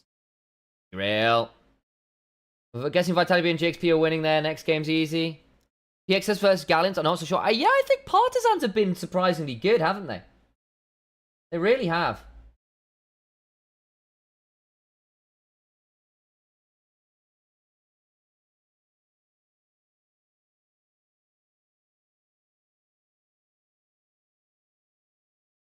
But again, excellent.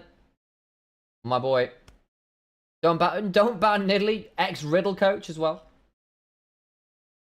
Once upon a time.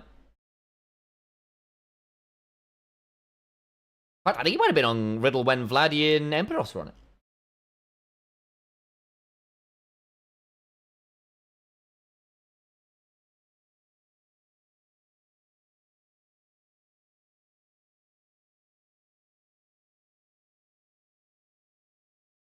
How long have we got until draft? Hang on, why am I frame? Why are you forsaking me?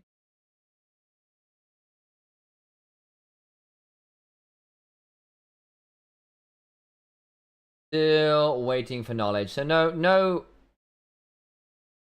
update as to when that is yet, but I think we're done with pretty much every game. So all of that is now done.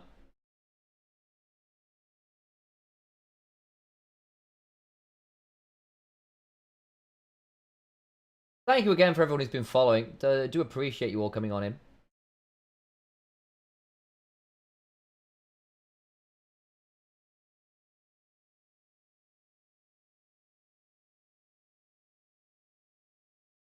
It shouldn't be too long. Depends on whether Bowser's computer crashes again. Oh no. Oh no. One of those days, huh? We could turn the lights on actually.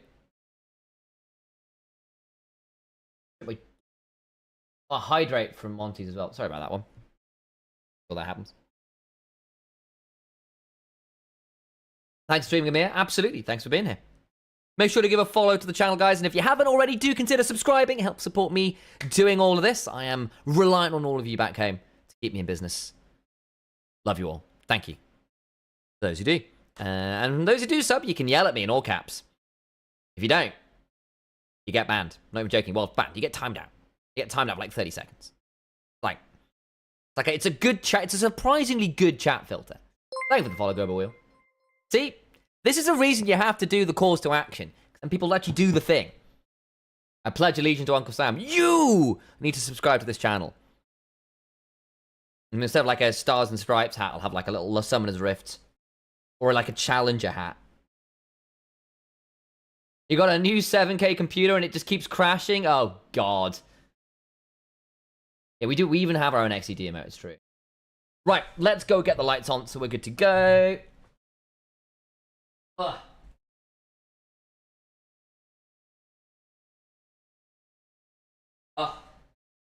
The light. The light. I am the Shadow Man.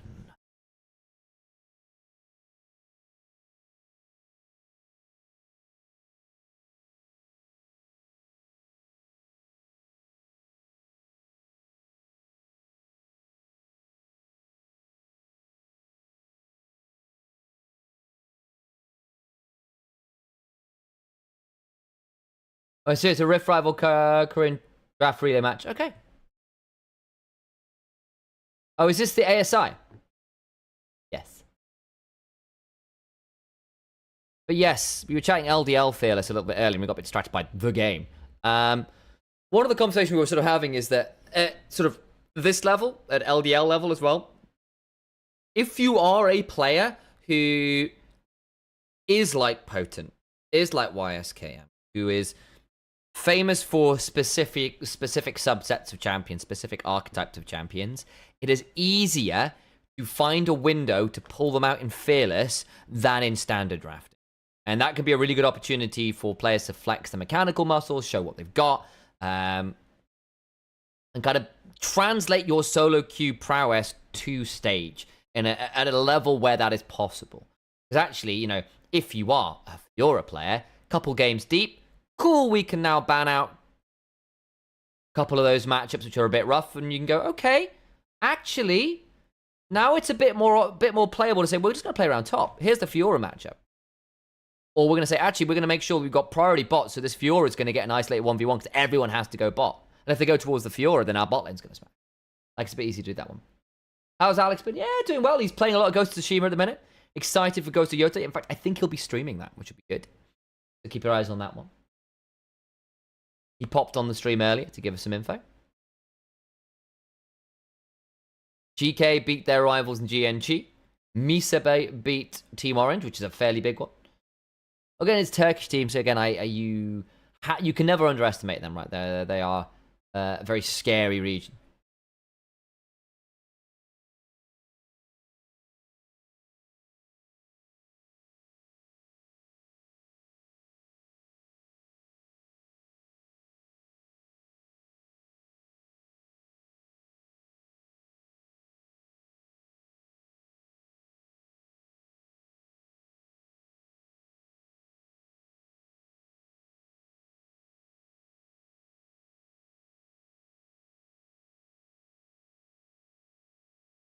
We won the best of 9, not the ASI. Oh, here's a screenshot. Drop it in the. It might be better dropping it in the Discord if you're not in there. Double check it. Make sure it hasn't been put.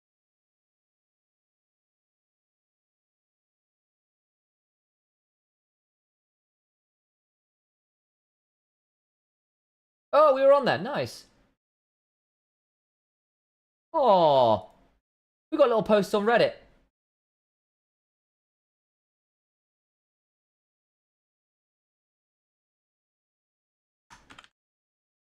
Oh, we got a nice little post on Reddit. Thank you to the rats who were saying lovely things.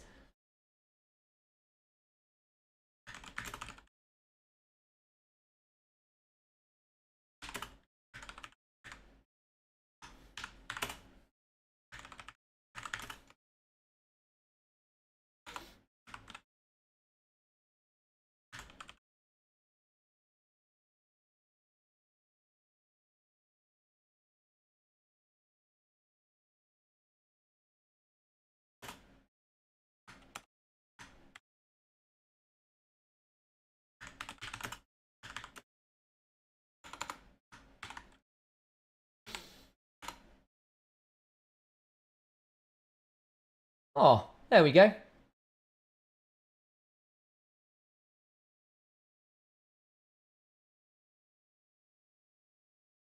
There's some really nice words about me and Alex on there. That's really kind. Just saw a little post.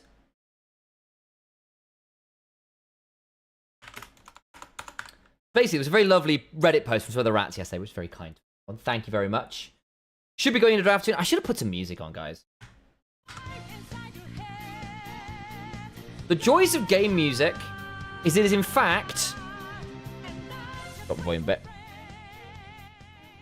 Not copyrighted, which is very convenient. God bless Persona music. Ready in chat? I've literally put music on for it to change. That's ridiculous.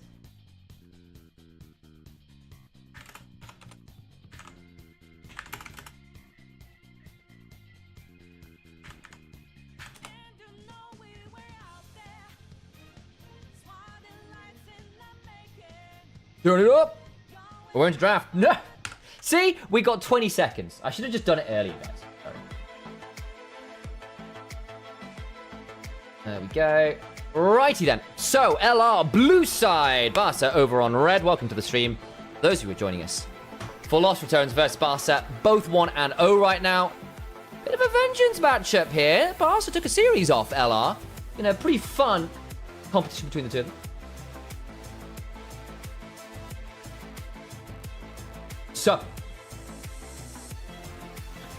we're going to see the Maokai Ari banned. Sion is banned against Faust, who is in fact 11-0 on Sion in comp.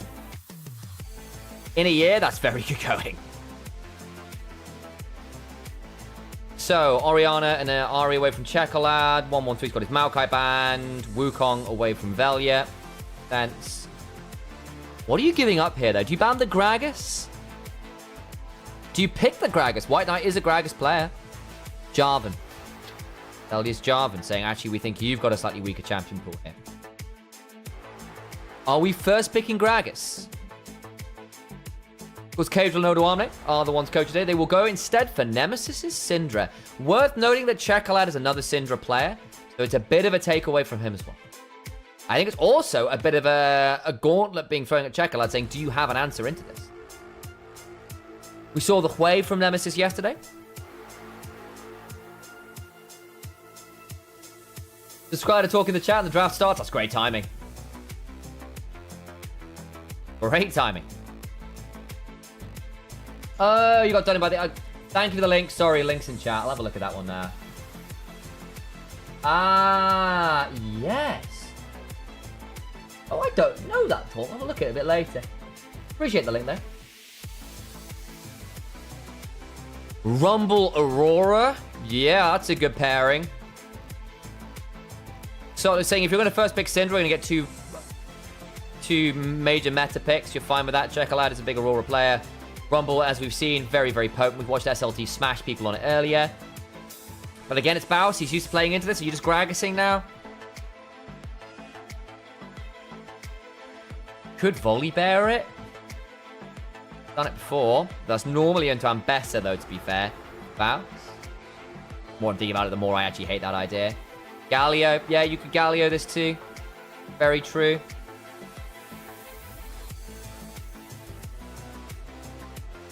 Yeah, no worry what I say. That does make sense. So they will just Galio. Okay. I mean, that makes sense. It's into the Rumble. So, are you locking a Velia champion now and leaving bot lane up for grabs? Or do you want to allow for something a bit spicier? Because you've got the Galio and the Syndra, you could justify Kiana here if Velia's feeling it. Your bold pick. Not necessarily what we've seen out of him so much. Go more towards the Viego angles. It's a little bit spicy. You don't see a lot of Viego anymore. But if you got the Syndra and the Galio, Viego's a good Galio homing beacon. He's not necessarily a Shinzao or whatever, but he's a bit more of a carry. And basically, between Syndra execute and Viego execute, you can pop people pretty well. And obviously, Velia loves the Viego. So it makes sense on a player standpoint. But there's the Kiana we've been talking about. You have to be very careful as Viego into Kiana. Very careful. Basically because you spend a lot of time lurking around walls as Viego. And Kiana can just sort of say, yeah, no, you don't, and ult the wall. And it's a bad time. Kiana's not been great in the West. Really bad in LEC. Very mediocre in LCK. I've been doing a lot of LPL casting. And it is undefeated, I believe, in LPL. 9-9. I have seen...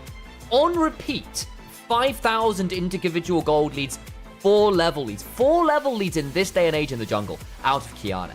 Like, you can absolutely destroy a game. You will outfarm a Viego. Even though Viego's a good farmer, I think you probably match skirmishing quite well. You will be better on your first clear and be able to get the double longsword to have a better angle in the first skirmish. I think you've got a bigger team fight.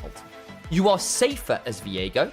You duel well enough, though you're not unlikely to be able to kill the Kiana. If you are a good Kiana player, this bastard draft is a lot of damage. A lot of damage. I will say they're all quite squishy, and so whoever gets caught up by the CC chain of Lost Returns will die.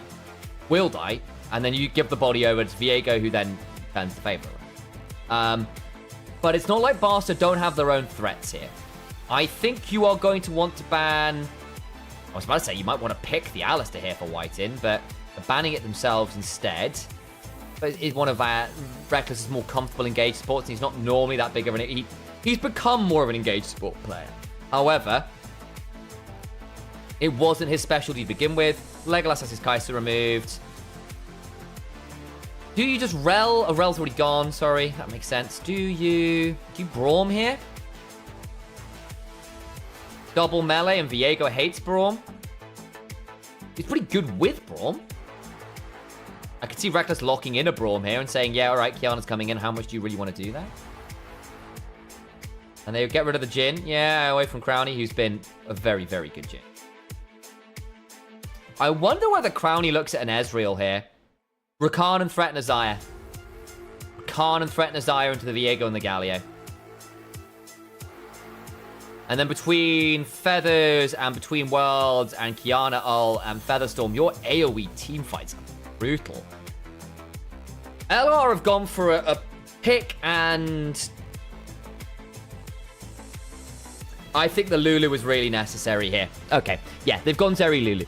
So there's your option to carry. You're a little short range as LR, but I think the Lulu helps keep the Viego alive from what will be a lot of AoE anti-dive. There's the Xayah. So you are... Velia is going to have to pick his moments very well here. Because if you go in as the Viego, and your Galio and Lulu aren't enough to help you survive the onslaught of anti-dive AoE, Rumble throws down Equalizer, Featherstorm comes out, Quickness comes on top of you, Aurora starts bouncing between walls, between worlds, and then you get shunted into a wall by Kiana and blasted. It's not going to be a really fun time. The Lulu helps survive, like the Viego survive, and that is actually a really necessary thing. And you have got the Zeri carry option to go with the Syndra pick. Does mean your pick is now very dangerous, but if you mistime it or don't read the runes correctly, and you think, I have got the pick here, and the AoE comes down, it's very tricky. I actually think these are really fun drafts. I like the Kiana in isolation here from the perspective of an LPL caster, but that is not necessarily a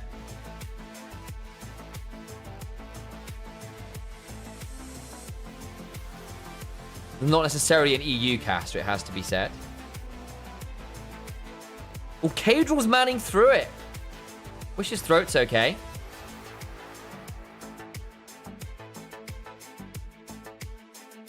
So if 113 can carry on the Kiana, I see the angle this game. I think LR, you know what their comp wants to do, and really is Velia making things happen early. Thank you for the fall. Then Syndra, you know, basically like Velia making the play, Zeri following up to clean things up as the game gets later. I do think there is a world where the Viego dives in and gets mashed, and that might get a bit scary. But we'll see. LR again have gone towards quite a bruisery front line with the Galio. Viego, I think, will probably go for a Sundered Sky type build to give himself a little bit more option.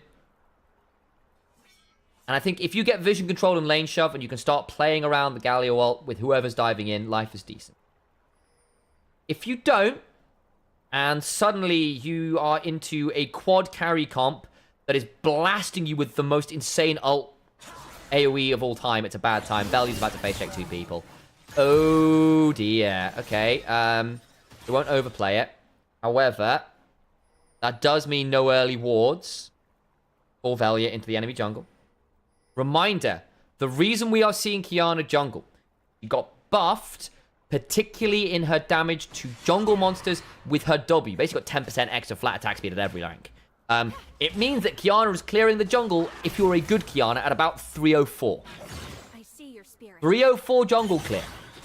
Yikes. That means you can back for long swords and come out and contest Skullcrab. I think there's been some slight nerfs, maybe not quite as easy to do that, but you still end up clearing very, very fast. And then actually, as you get towards Profane Hydra, as you get towards Axiomar, it's a lot of lethality, it's a lot of ability haste on your ultimate. You just turn up to every skirmish and ult everyone and they die. And you out-farm, and you out-level, and you're a carry threat, and you've got teamfight CC. You can see what the angle is with Kiana, but it is the obligation is to be good at Kiana too. And it's the reason why it's decent in LPL, right? Because you've got, this is the region of TN, who is still getting Kiana permabanned against him. Kanavi, Tarzan. monsters of the game who would be mechanically more than good enough to play Yana mid lane.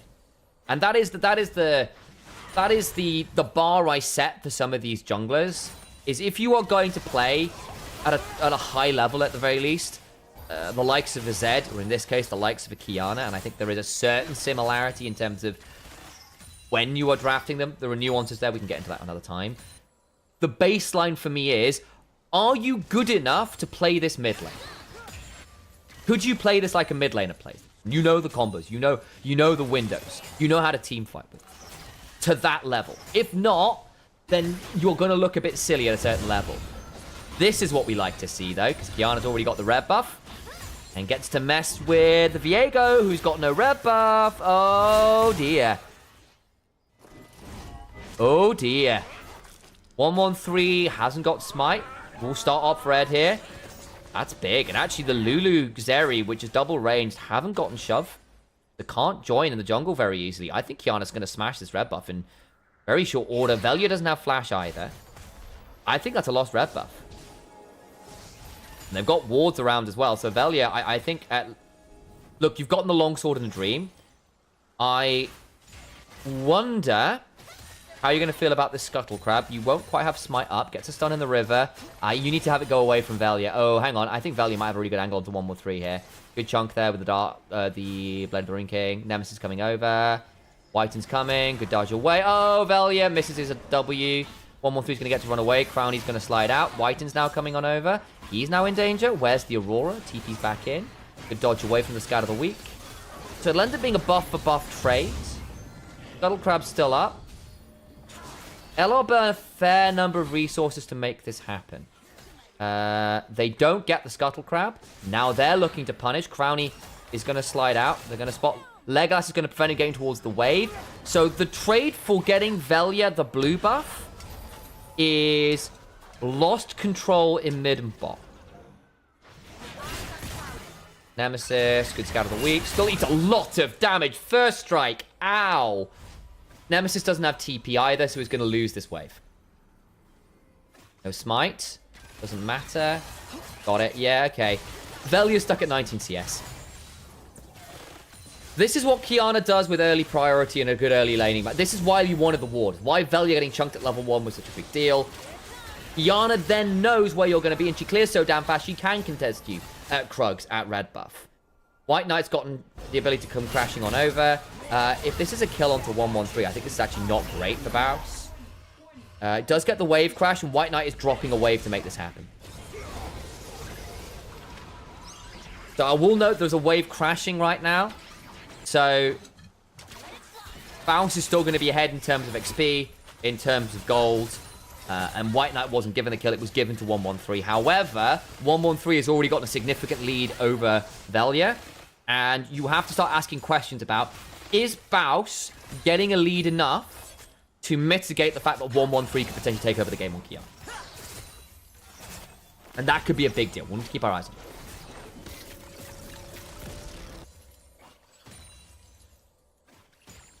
And it does make this a very interesting set of affairs, because again, that's an early 600 gold lead to Kiana, who's gotten the early Brutalizer.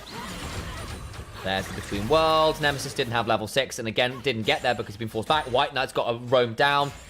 Potentially look for an Equalizer angle. Nemesis is going to be forced off this turret. This is rough for the Syndra. First pick Syndra is not having fun here. Yeah, there's the Equalizer. Nemesis has to flash and doesn't have TP. Oh dear. They've sent Reckless and Velia mid to try and shield this out. Whiten's going to body block it. Nemesis actually has to be really afraid of a twofold Hex weirding combo, because I think that would kill Nemesis, especially without the flash. Missing the Spectral Maw. Dragon picked up by 113.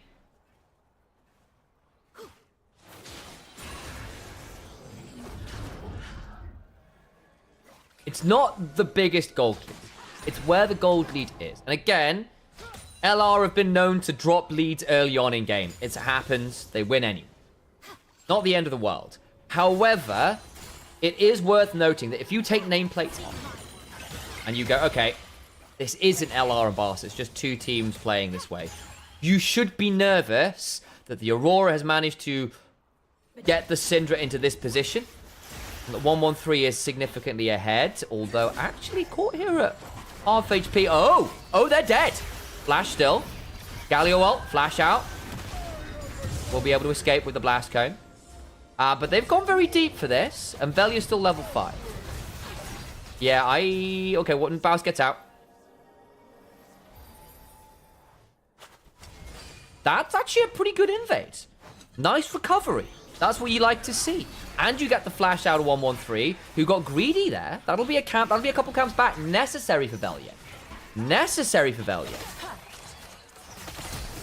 Oh, good flash from Legolas. Crowny does have flash. You can be forced to burn it. Oh, I don't know about that ult, Legolas. Don't think you need to ult there. And you flash for the feather pool? I think Crowny's okay with that. I think Crowny's very okay with this. Up 10 CS already. And Velia's going to get grubs off the back of this as well. Solid recovery from jungle in particular. And good use of the ultimate in the early lane, Prio from Baus, to make sure that 113 can stick around and contest that. Crowny with flash advantage and the CS advantage and the reset there.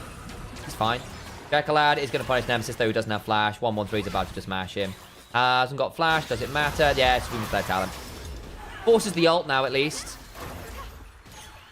Clears the wave. Jekalad can probably twofold hex that.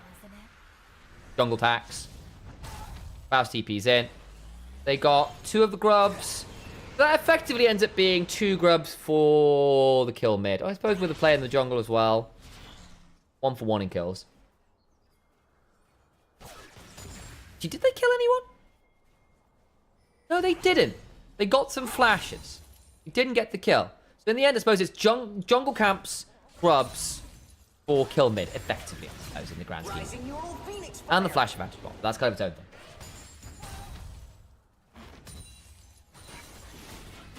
Velia should mash the grubs. Why is Prouse the only pro player that does this strat? It's not work in tier 1 play. I think it is significantly riskier at tier 1. Because... oh. Yep. There are players that are more mechanically gifted enough to punish... oh, hang on. That's actually a really good gank angle mid. Jekalad goes across the veil. Does have flash. There's no more stun left for LR, so Jekalad is fine. Does need to be a bit wary there. Ah, yeah, had to flash that. Oof. Nearly a good Mad Life from Velia, actually. Nearly read the flash perfectly. But yeah, the issue is that the Baus's way of playing this is inherently very greedy. And Baus is very, very, very good at it, and I don't think people have got that much experience against playing against it. Oh, Screams Player Gallant combo. First strike, Crowny's dead. Crowny's dead. As is Reckless. Oh, nasty. Kiana with Profane Hydra and First Strike, everybody. And this is this is the issue with Baus's style of playing potentially. If teams are good enough to get value elsewhere on the map, or get value off the kills onto Baus, say getting a Kiana fed to be able to do this, then Baus's play pattern becomes selfish enough that it affects the rest of the map. LR are a good enough team in general. Oh, that might be a solo kill. Ooh, not quite. Very necessary stun. That twofold hex pullback. My god.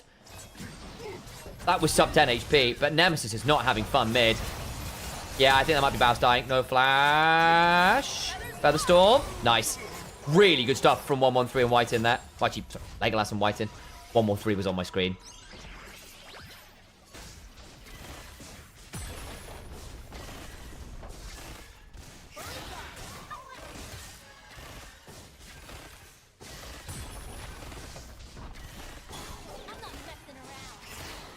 The thing is, though, that bot side play did give Crowny and Reckless a chance to get another plate top, which is important. Though we'll note that Legolas ending up ahead in gold off getting that kill onto Baus is a bit problematic. They got 2 plates. I honestly don't remember. Okay, if I was casting this properly, I would have used a couple of plates. Is the way I would have phrased it, because the point is I didn't catch it, and then I would type or yell in production to go, how many plates did they get? And production would go, Sam, you're silly, they got this many plates, and they go, thank you for that. So the answer is you might be right, and I just missed it. I was like, I don't actually know. I know it was at least a play. Is 113 the emote spammer? He is. He is also right now in a very scary spot this game. 2-0-2. I will give credit to Velia for recovering from the early jungle debacle. The invade was really good later on. Crack and Slayer for Viego, so he's going for the carry build. He's got a Lulu and a Galio behind him, so not the end of the world. Oh, Baus, great roam. Chocolate is so dead. Really nice. A kill now for that Viego. Very, very nice. How did Baus get there without Chocolate knowing it? It's going to cost bot turret. I think. Oh, nice turnaround. Ah, yeah, 1-1-3. You can't have that happen. Yeah. You got the kill mid, but you didn't track where the jungler was. And 1-1-3 is a carry. That's not a Shinzao or whatever. That Kiana will blast you in the face. Can you clear this turret? Oh, you just about clear the wave. Good work from White Knight. He's got Rakan coming up. They need to leave. Brownie needs to get out of here. Can he slide down the wall? Might force ult out of Reckless here. They're going to wait and quickness Crowny. They're going to wait and quickness Crowny. He's not going to be allowed to slide on out. He needs to try and play it out. It's a good wild growth triple knockup. He's dead. That was really nice positioning from Whiten. Did you see how they did that? Basically, Whiten basically sat there on the wall and said, if you slide, I will quickness and charm you off the wall. And then White Knight gets to go, you don't win the 1v1 versus me, I will walk at you. And Kiana was behind it all and got the kill. How much HP? 14 HP. Just sit around and get the turret at that point, guys.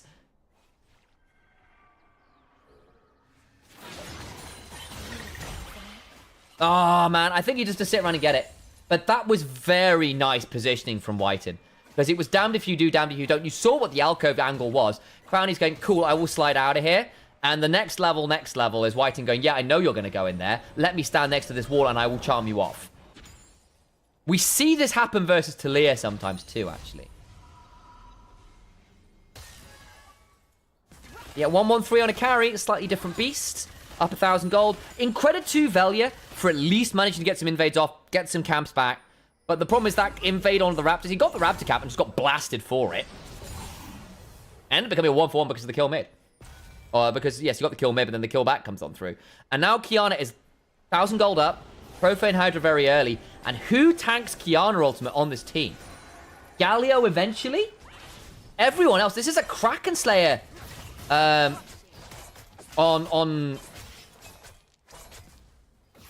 Viego. Good grief. Give me a second.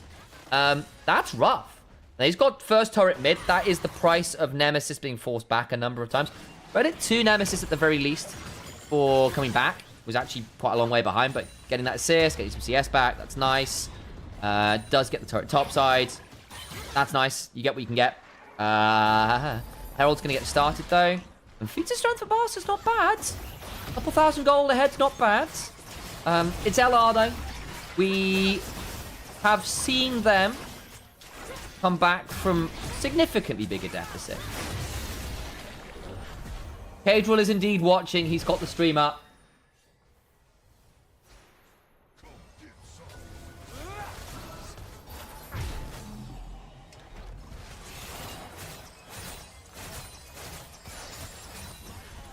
So at this point, LR, what are you doing to come back into this? And part of this is getting a second item onto Crowny. Funnel him as much gold as you can. And then you are basically looking to pick off people with the Viego Galio combo. We've seen a little bit of that from Bousy already. Though Bousy's actually behind in gold now, which is a bit frustrating. Although, in fairness, being even at 0 and 2. Oh, Bousy never change. The only issue basically is, look, your kills, the deaths that you've given up, have given Kiana a lot of value.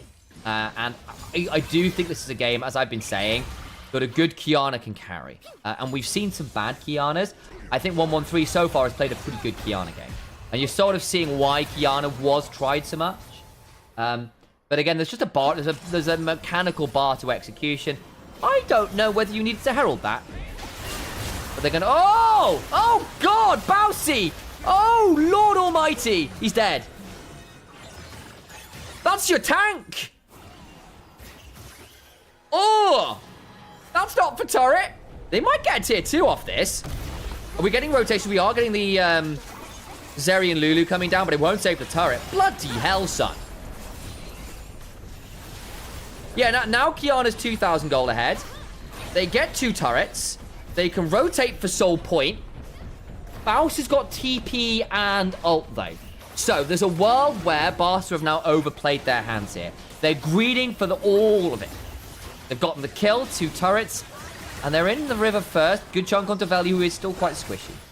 Okay, Faust doesn't want to ult it. They're going to get this as well. They're not going to contest. Okay, fine. Fine. Nemesis wasn't there either, so it's what it is. Nemesis only has Hollow Radiance right now. It's true. And he's gotten Symbiotic Souls. And of course, he's gone Dark Seal and a Hexo Alternator. So he's not going tanky. Of course he's not. However, this is then part of a larger factor of the LR draft, which is that it is inherently a very squishy draft. Into a now Profane Hydra Axiomar Giga-fed Kiana, who will ult anybody and smash them in a combo. Ult did half of Bowser's HP into a knockup, and then QWQ was the rest of Bowser's HP bar. That's nasty. That's really nasty. Flicker Blade's done for Legolas, so you're getting second items here for Barcelona. Okay, LR, if you give Infernal Soul to a quad carry comp, it's over. I don't care how good LR are coming back. I think it gets very, very, very hard to play then. And I think we're going to start seeing LR pull towards Atakan, and if that goes wrong as well, this gets hard. We're going to start seeing 113 start stepping into the... Hang on. 113's gone very deep. Ooh, flash out! Serena's Blame Talent! Nah, that's foul. Oh, Veli's got to be really careful. He's getting exhausted. Wild Growth! Trying to get the reset! He just about gets it, but dies! Damn. Damn. Really clutch flash from 113. Okay, you got the shutdown. That's your prize. You got the shutdown. You cut the gold lead by 600. Because you got the shutdown. However, that's still not great. Yeah, I mean, you save the turret. Xayah still gets the shove through mid. Is the shutdown enough? Because the problem is the Kiana still got 2 kills, so it's not like she came away with that play not getting gold.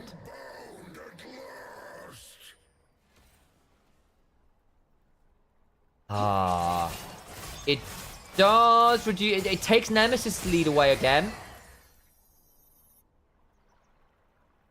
Probably is about even. Probably is about even.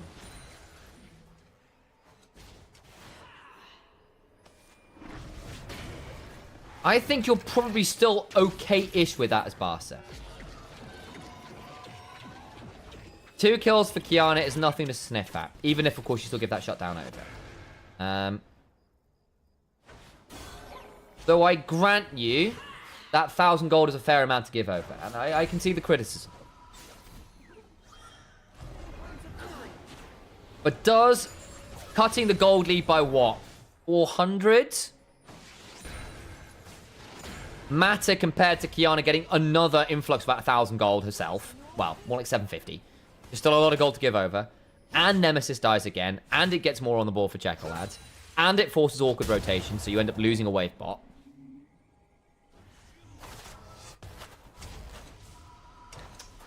Don't know. We'll see. I don't think it's as simple as that's enough. We'll see. Second item's done for Crown. He's got the Hurricane. Second item's in for Nemesis. Titanic's done for Velia. Velia's got a very burst-heavy build.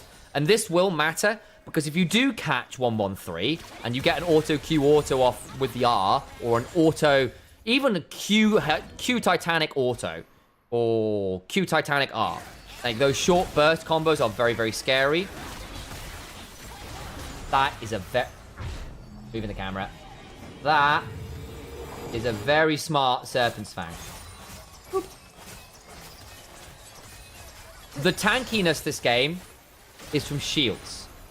It is Lulu. Probably even the Galio shield, it should probably affect as well from his ult. I think that's going to really hurt, especially if you look at something like a Sterak's Revelia. Whoever gets Lulu ulted or Lulu saved now is actually not going to be anywhere near as safe as the way Baus is dead. Yeah. Baus is dead. Ooh, hang on. Flash out. Phase rush. TP in. Hop away. TP flash. I think you're okay with that. Reminder, it's not a long cooldown for 113 with all of this ability haste. Ooh, stun, but not that much follow-up. Nemesis, now in danger. That equalizer kind of sucked. Not great, White Knight. Not gonna lie to you. Nemesis! Hop out from Whiten. Yeah, fine. You get the heroic entrance, and Nemesis has to be wild growth as well. I don't know about this one, Bousy. Bousy gets away with it. Between worlds, lots of burn. Crowley can't find that much more. Oh my god, LR get away with murder. Nemesis, you need to back.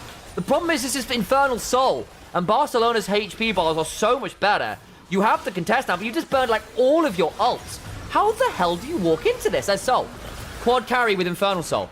Chekalab might look for a weirding combo here. Baus, I don't know about this. Yeah, Baus might just eat a lot of Infernal Soul damage. Diana. 113's got ult up again. 113's got ult up again. Watch him. Watch him. Ooh. Grass gets stunned. Flash away. Valley doesn't find the stun back. Oh my god, the Ixtal's aim. Oh, the Edge of Impact. Ixtal's impact. Edge of Ixtal. My days, Skarner has ruined my Kiana ability names. Rocket Belt. Why? Because it's Baus. He wants to go look for the big plays. With that and Phase Rush and Symbiotic Souls, he's got so much mobility. Yeah. Kiana's doing some pretty horrifying things this game. Credit to Velia for staying close-ish in XP, at the very least.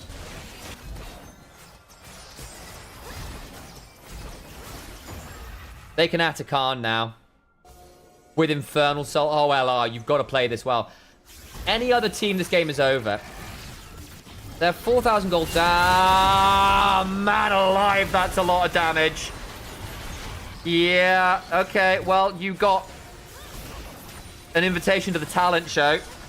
Kiana has been showing that particular ability for a number of years now. Good God. I am sad to say that my read on the Kiana being potentially quite cool here was correct. Alright, Atakan, Infernal Soul, 4,500 gold. This is not a pleasant place for LR to be in. Gold lead-wise, at least, they have been able to pick up some bits here.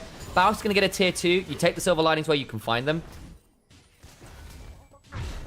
If you can blow up Kiana with a lot of your burst damage, especially because it's a very high damage Viego, you can possibly find a way back. The problem is, LR are forced to face check into Baron pits like that, just losing members. Barca are playing this really well. Really well.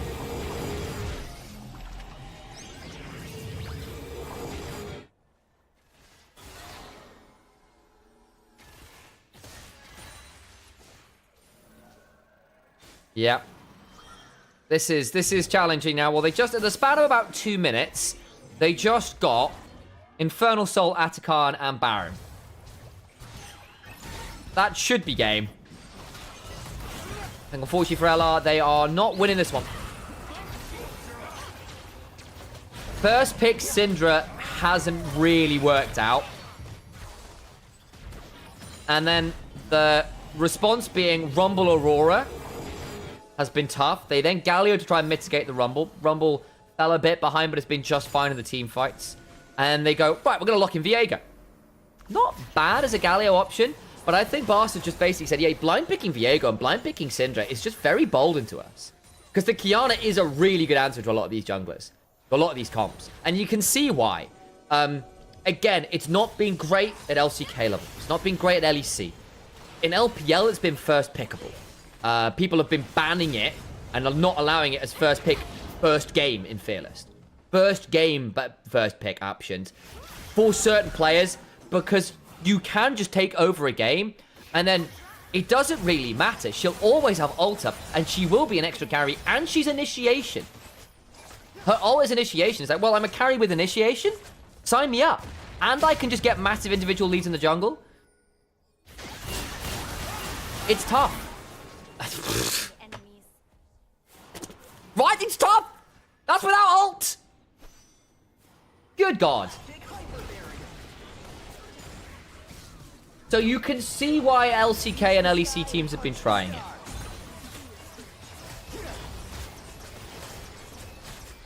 That is probably lights out. Do LR... Okay, they're not going to push for the end. They're going to play it a bit safer. Kiana's just back for Cyrilda's Grudge. Kiana is 2 items ahead of Velia now. Bloody hell. This all kind of started around that level 1 catch on Velia, where he goes down really low, doesn't get early wards. Kiana clears her red side jungle and immediately invades, knowing where Viego's going to be. They force Viego out of the jungle. They get the red buff. They try to counter invade. Don't actually get that much value. I mean, it's tough. It's a really good Kiana game. And I credit to Velia and to Lost Returns for at least finding ways to get Velia back into the game XP-wise. But they have not managed to pull the trigger proactively themselves. It's been triaging from minute 1. And that's tough.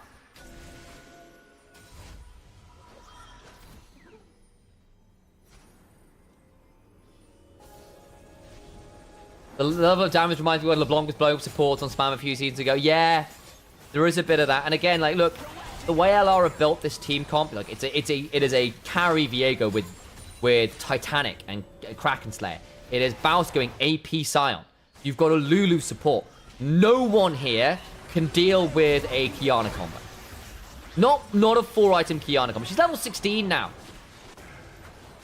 Like, this is tough. And we've not really seen Crownie be able to play the game. Nemesis was getting manhandled largely in lane by Checkerlad as well. Solid work to come back. But actually, we saw Nemesis forced to reset, forced to go back from the turret multiple times. That gave Kiana a lot of free time to get involved and get a lot of the early objectives. Like, we've all memed about LR's early games, but rarely has it been punished so successfully by team. Yeah, exactly, RS. There's been a little bit of that kind of like play for mid game. Nemesis won't lose lane. It's very rare to see Nemesis come out of the early lane. But don't worry, he recovered well. So low. And Velia being put so far behind has been a nightmare. Especially because this draft required Velia to be a linchpin. And he's been mashed. There's Elder Dragon. It's an early Elder Dragon too. You've got 3 items on Crownie. I don't know what you do here. There's 1-1-3 right there.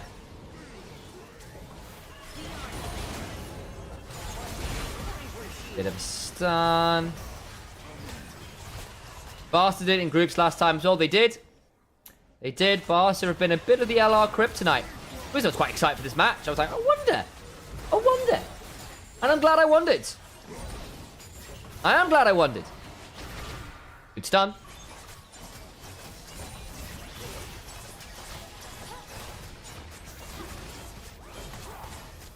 Goodbye, inhibitors.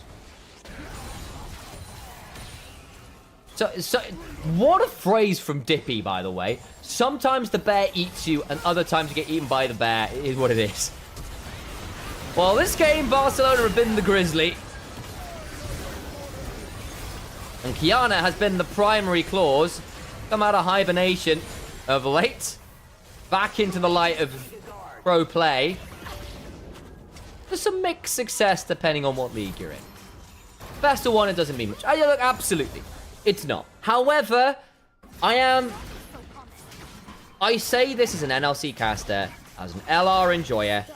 I am glad that Lost Returns are getting punished for some of the drafting choices here. This is actually a really fun draft from Barca, and I'm glad, largely, for my own analytical sake, that I went, phew, I see what the Barca angle is here, and I go, you know what, LR? You might have put yourself in a tricky position here. And that will matter, because I want LR to win EMEA Masters legit. If they are going to complete the Golden Wrap, they're going to follow the Piper's Roads. I want teams to actually push them and to punish what has often been quite greedy early games where they've fallen behind. Quite greedy drafts where you are blind picking Syndra and locking in Viego and Galio's like this.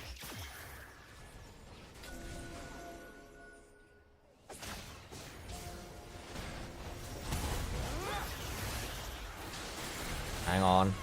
1-1-3. Just frying people by that turret, isn't he? Nemesis doesn't have flash. Good stun. Doesn't mean that much. Like, Nemesis just doesn't have damage. It's a 32-minute Syndra who barely tickles. That's a tragedy. Out of the weak down. Can keep hunting. Double elixir of sorcery in a dream right now. It's every inhibitor down. Elder Dragon's rolling. Equalizer tags a couple. Gonna force Crowny and Reckless to back. They'll get the redemption. The Shirelli's out. Next turret 1 falls. Inhibitors are respawning. Ish. 1 Nexus turret between Barcelona. White Knight goes golden, flashes away. Put value out of position. Oh, God. Garbow's dead. Crowny's going to throw down the lightning. But unfortunately, his wattage ain't enough. It's a mild static shot. Whereas Barcelona are bringing the Elemental Thunder. 1-1-3. Well, ensure LR aren't going undefeated. Kryptonite of LR continues to be just that. And it is off a phenomenal jungle game. What a Kiana. I think we're about to see some very scary damage numbers, folks. Damn. Did anyone get any cool clips from that one? Tell me they did. Yeah. I'm right. Wrong thing. Sorry about that. Let me try moving my camera this time. Ooh, baby. It's a bit of a jungle gap, folks. That is a 20,000 difference in damage. 6k to 26. Yikes. So it's Swiss stage. So they were up here. They're now going to move down to the 1-on-1 squad in the middle. We have a rough one. Did Panth get nerfed to the ground? For why they didn't take that? Yes, they did. Pantheon did take some fairly heavy nerfs. Still a decent option. I think it's still playable. In fact, they are just undoing some of the nerfs for the Worlds patch because they went a bit too far. So, I'm not... Are they off? They're on 1519, aren't they? I think that's the one with the Pantheon nerfs. So the answer is yes, a little bit. Right, guys, I'm going to run some ads. I'm going to change the clean feed. I'm going to get myself some food. And we'll get ready for our last game. Pedro mentioned himself that he's not a fan of Viego when you play an enchanted bot lane. Yeah, look, you if you're going to do that, you needed another dive buddy. You've got Galio sort of, but it's Bowser's Galio, and you're very reliant on the Viego going in first, not pouncing on someone. Which makes it very telegraphed, because Viego only has one play pattern there. Especially from behind as well. It's really hard. He was playing catch-up the entire game. Either you... In a better game, Viego can follow up on someone else, like the Syndra stun, or a Leona or a Rell engage, and then be the execute kill. Or you can still be the first pick, and that's fine too, and then other people follow up. It's fine. But your options are a lot narrower because you don't have that other option. You have to go in first. Which basically means, well, track the Viego. What are they going to do without him going first? I get that they felt like they had to Zeri Lulu because they were like, oh, Jesus, what are we doing about Zyra Khan? If we melee support into this, yikes, especially with a lot of the ones that can kind of manage it, like Rell and Alistair off the table. It's the reason I was wondering about the Braum. Would have been a little bit more reactive than proactive, but might have been okay. And you can manage the Zyra feathers a bit with a good door placement. But yeah, I wasn't a fan. They kind of got angled into it by the threat of the Zyra Khan, especially with the Kiana already in. Like, oh, God. They needed a way to try and help save people. But yeah, it doesn't work. Right, let us change out our clean feed. I think we're going to do... We said we'd do Heretics versus Unicorns of Love Sexy Edition. I believe. 3. Which is this one. Okay, well, we'll stick it here then. That's convenient.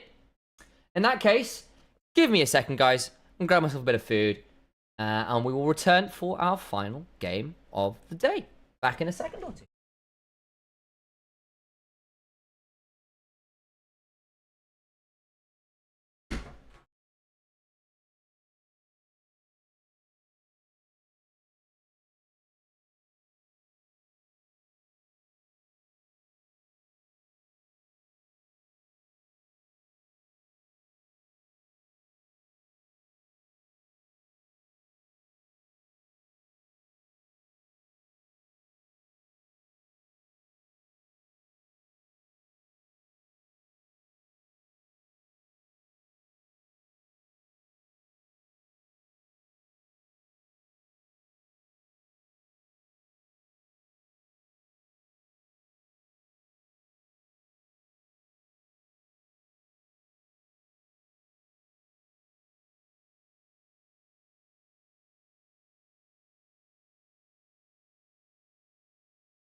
folks, I return with bleeding hot food.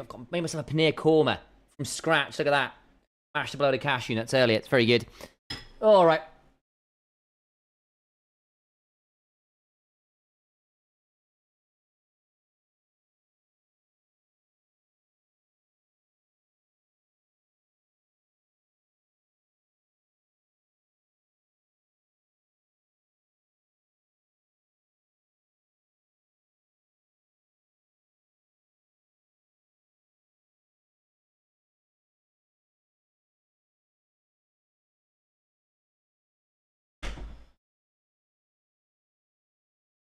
I return it.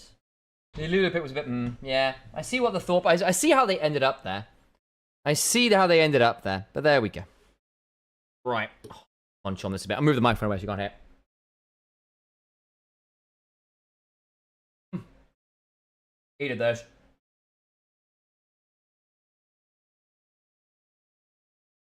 Oh, oh, oh, oh, oh, oh, oh.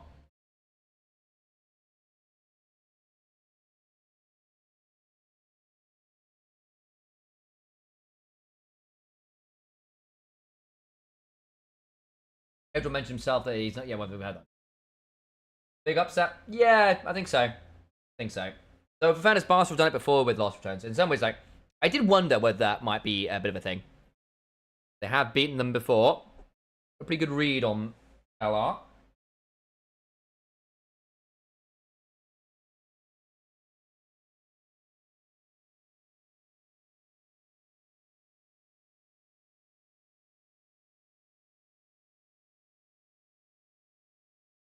Found a cardamom pop.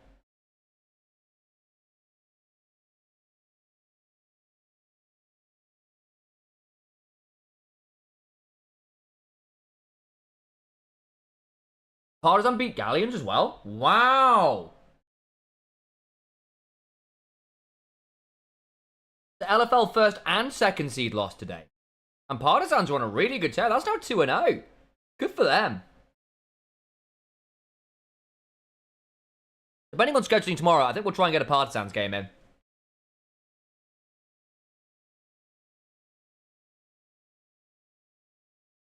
DXS looking to be a strong team this EMEA? I completely agree. Ooh, draft. Excellent news.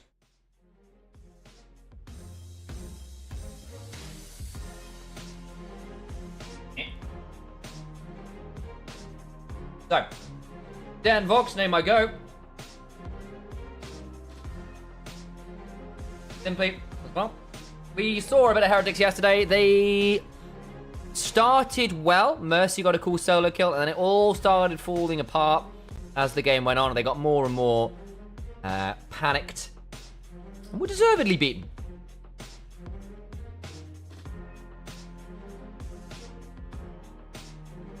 Unicorns will love Sexy Edition, of course. Prime League 4. But I love a lot of these players.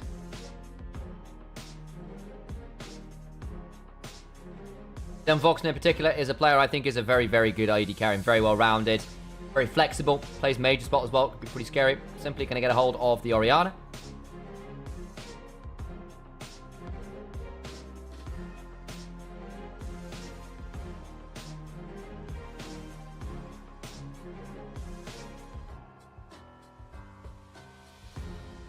Wrong tab.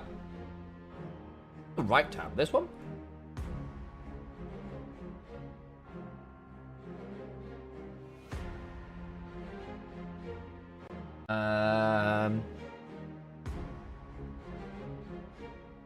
What did I want to check out? Ah, yes. Ah, yes. Simply is a Finnish player. I'm trying to remember which NLC team he was on. Schalke Sphere. It was on Ensa back in the day. I remember that. On Schalke Sphere for a couple of years. Which is where I cast him. Used to play a bit of Gangplank mid, if memory serves.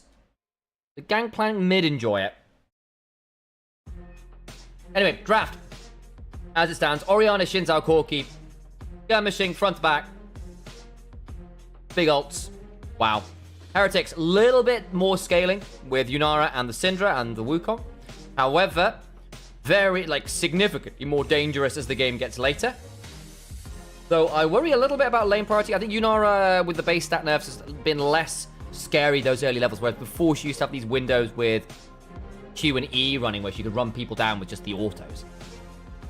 Especially if, say, someone like a Corki misused his cooldowns or missed a fast bomb or something.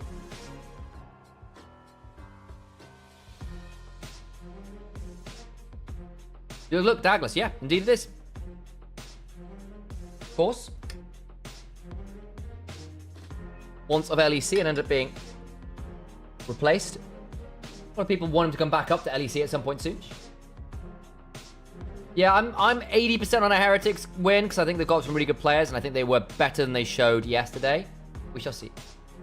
Thoughts on LCS getting 3 slots back for Worlds? Let me come back to that after draft because I probably ought to focus on draft first, but I have seen the question, Harry. We will definitely talk about it. Because I do have some. Alistair is good. Good front line, can mess with the Xin Zhao pretty well. You get into the Xin Zhao space, you can knock him away. You can mess with Corki a bit as well. Not the strongest lane ever. Probably does mean that you could lock something like the Rel here and feel pretty happy about it for Seers. Unless they want to do something like Bard. Bard is actually really good here if you want to play for really aggressive lanes. You could Nico as well if you so wished. What Seers wants to go for. Sion is the top lane option for no reason. Sion, Braum, Xin Zhao. Brawling and skirmishing, good front to back. Great front line. I think Yunara potentially has a fairly... Yunara's done very well at EMEA Masters. Better than I thought she would a lot of the net. However, I worry somewhat about how she stands and fights this game into all of this kind of quite annoying frontline for her. And Bessa, it's a match into the Sion. You get shoved in early, you get Eclipse, and suddenly life becomes a lot better. It's a good dive pairing with the Alistair and the Wukong. You can follow up on the Syndra stun. Decent, good way of getting to the backline as well. You can get past the front line with your ult, which can be quite valuable. Heretic's got more damage, slightly better scaling. Unicorns of Love, Sexy Edition, slightly better early skirmishing. Much better front line, and I would argue better front to back. Kaiser used to be, he used to be Mad Lions alongside Kazi. Kazi and Kaiser was your bot lane for when Mad Lions did very well initially. They were the Senna Wukong bot lane enjoyers, which incidentally, they picked up from a friend of mine who was a coach in ERLs who got one first, allegedly. So the legend goes.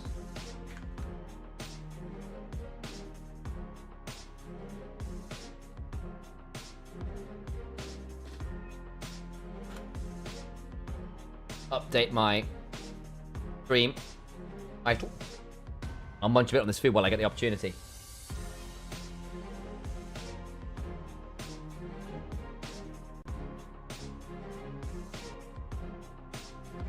Barber's band.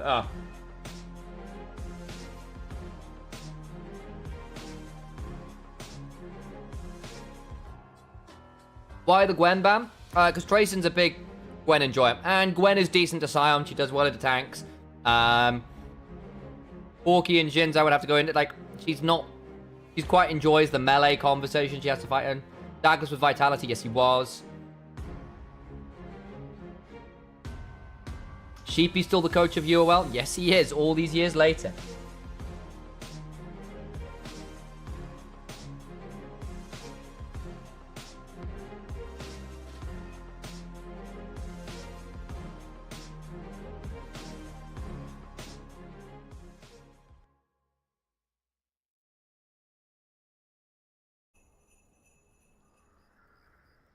On to the Rift we go. To Summoner's Rift.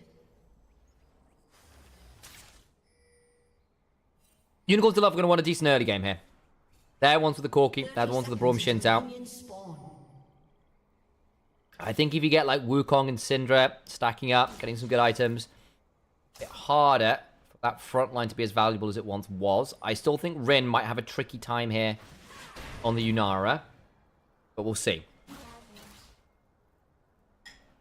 I'm sorry for reading on stream, but like I am absolutely starving.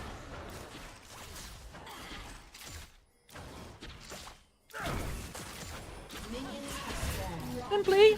Oh, okay. Heal for heal. flash, pulse. Oh, boy. Oh, not quite. They got it. Nice. And it's Rin that gets it as well. Costs you 3 flashes. You do get first blood. Oof. And the LCK term, engage Braum. Yeah. Yeah, I mean, you've got... So, this game, it's not. Because you've got Shinzao and Sion and Orianna, you've actually got a fair amount of CC. It's just not, like... It's not Nautilus. Not Rel. You've got Sion ult and Q. You've got Shinzao going with 3 Talon Strike and the Shockwave on top of it. You've got Braum hopping to one of them. Like, you definitely do have CC and engaged tools, but it's a bit more conditional. It's a little bit harder to pull off. Yeah, it's not 100% reliable. Exactly.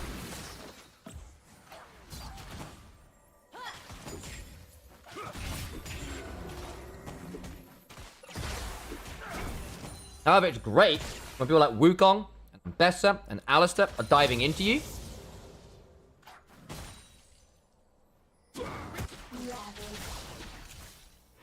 You have Otters over GSMC, okay. Heretics over Unicorns of Love. Phantasma and FSK might be close. I haven't seen Phantasma enough recently to have a comment on that one. FMS beats Zero to 9.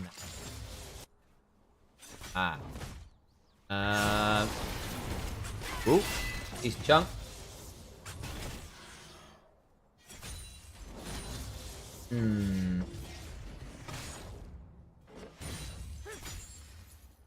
Some Robert. I mean, that's. I mean, I don't know. MF, FMS.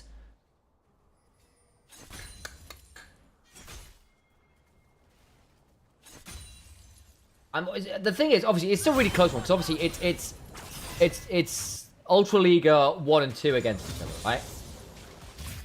That's a fun one, actually. It's a fun one. And obviously, Zero Tenacity are the first seed. They did just beat. So we'll see.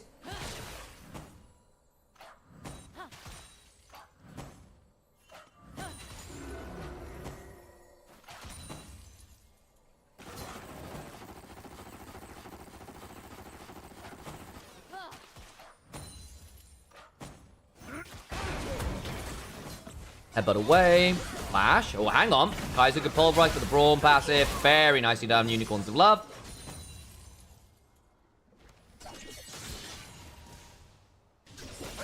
Jump onto Rin, who is going to die. Yeah, double. Very clean. And that gets your Shinzao ahead, which is really important this game.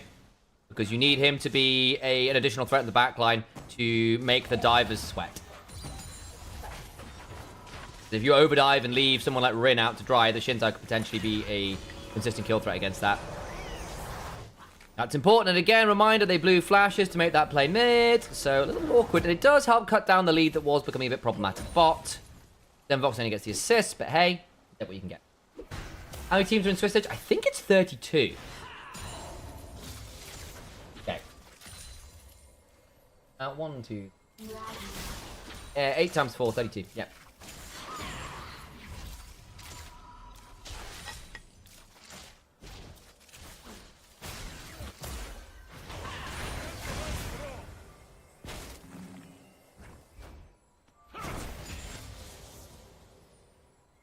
Fair enough, Damakin. I hear your angle. I hear your angle.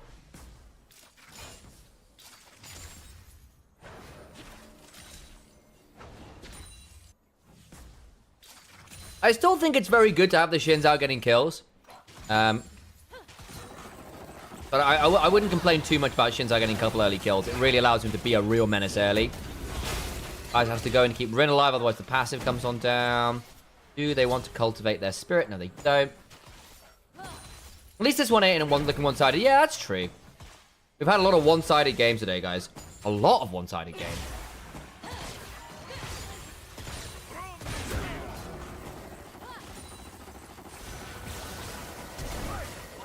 And the moment we say that, White returns to the scene of the crime. Rin is dead. Forky gets the kill this time. The moment we say it's not looking one-sided. The moment we say.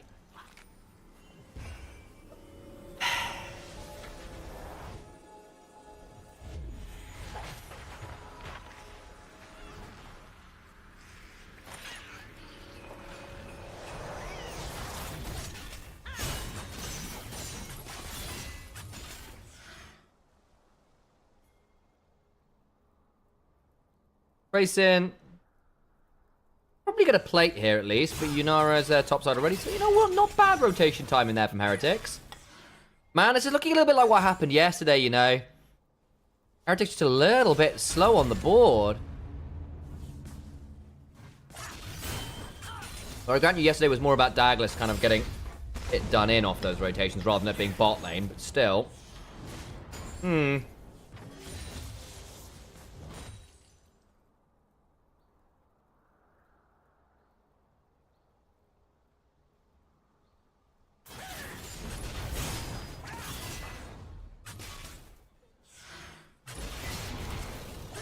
Do you think removing Corky's package was a useful thing to do? Yes, because you couldn't balance Corky while he had package. Package was way, way, way too good.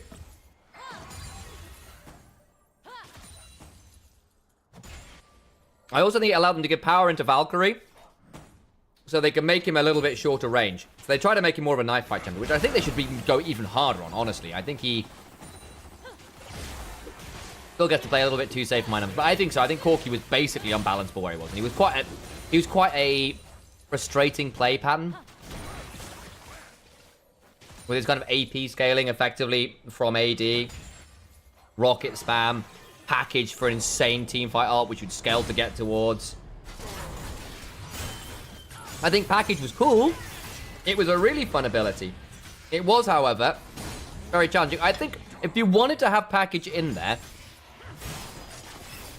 every time Corky did, because, okay, Corky with package, to be balanced, probably had to be as short range, if not shorter range than he is. But for that to happen, Corky would then have a horrific time when he didn't have package, because there's too much power budget in that empowered W. Which means the rest of his abilities have to be down to compensate, to kind of keep all champions at a relatively even power budget. Which basically means Corky's windows of power become insanely binary. So he'd be like the best champion on the Rift for roughly 20 seconds when he packages and goes diving in Valhalla style to the backline. And then for the next 3 to 4 minutes, he would be next to useless. And so you'd have these horrible, horrible play patterns with like, oh, yay, oh. And it just doesn't work with what they need to do to make it work. And so obviously, when he was kind of this binary between, actually, even between those windows of power, he was using the rockets as obscene poke. It just wasn't a particularly good play pattern. So they kind of went, well, we think the fantasy champion-wise of him diving in a bit more, using that Valkyrie aggressively and using the Gatling gun aggressively is more entertaining. And I think I largely agree. I much prefer watching Corky these days. Mercy. Okay, gets away with it. I wonder whether we might see a flash there from White. But no. Oh, the LCS thing. Thank you. Thank you. Yeah, but anyway, those are my thoughts on Corky. Yes, so I think LCS should have 2 world slots, and I think the third should be played off for between CBLOL and LCS. Because the thing that was not a mistake about LTA was more cross-region play. I don't think they managed the schedule at all. Basically, people didn't play enough, and they didn't get much cross-conference play at all, and it was really awkward. So actually, you merged the 2 regions to play, like, 3 series together as split. Why? Which is, yeah, pointless. But I do actually think cross-regional play would have been really cool. I think there's an argument where you just combine the 2 and have it all move to Sao Paulo. I know, like, Monte Cristo was arguing for that, and I think I can see the wisdom. And again, this would have been a much more ironic conversation if VKS had won the damn thing. I mean, they still came second. I think they did a decent-ish job. Especially because FlyQuest has just been so much better than everyone else in the region. However, I think now that we're going back, if you're going to keep some cross-regional play, which I think you should, I think CBLOL 2-3 should probably play off against regional qualifier style in the LPL versus LCS 3. Something like that.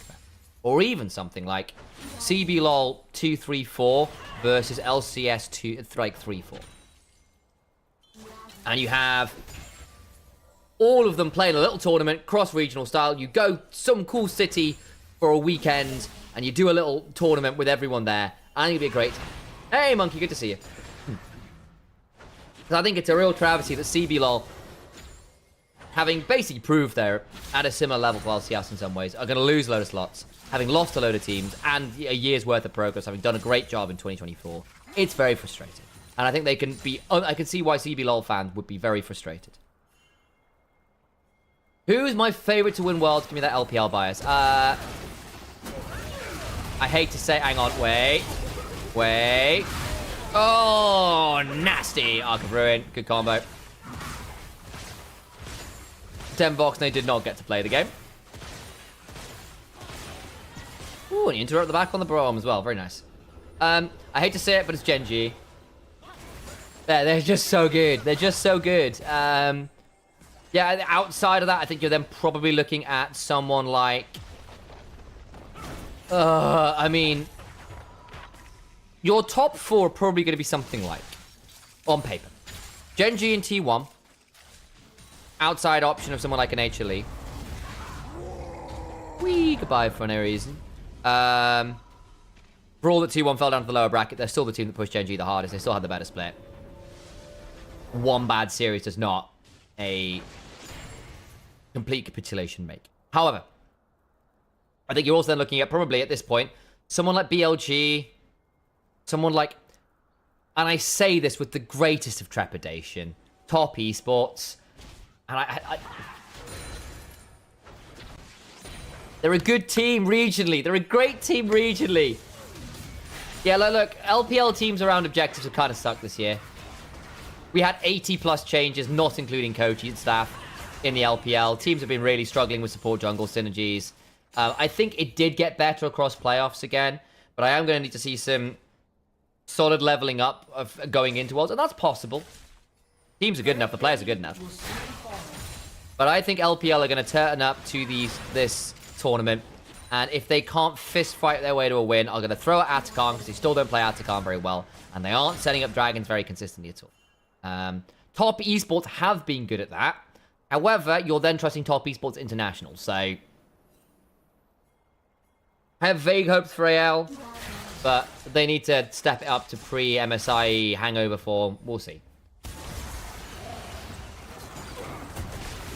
KT with the DRX miracle run. That sounds like you're getting excited, my friend. And that's a dead Demvox now. Good comeback from Heretic so far. Was looking pretty over, but they're returning the early favor.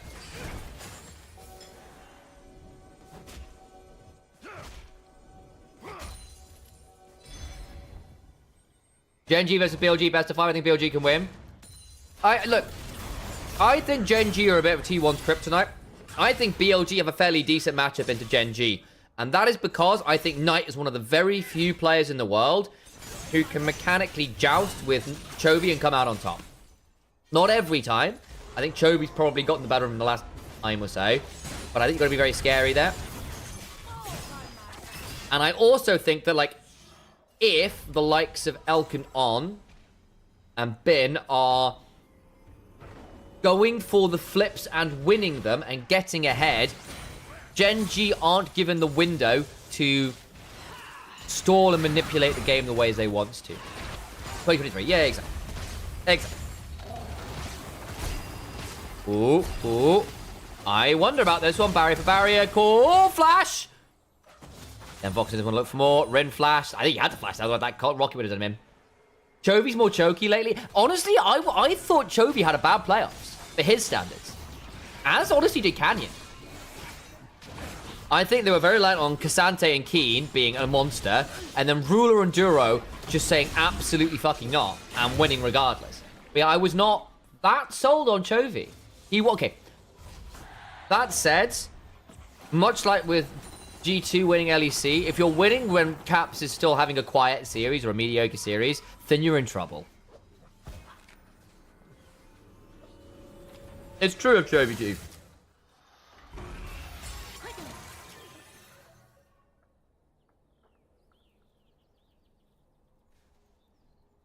Can you really clean up the finals? Some of the games, at least, yeah.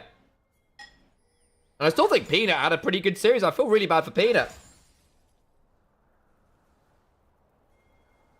A couple missed spikes in that last game were probably the difference.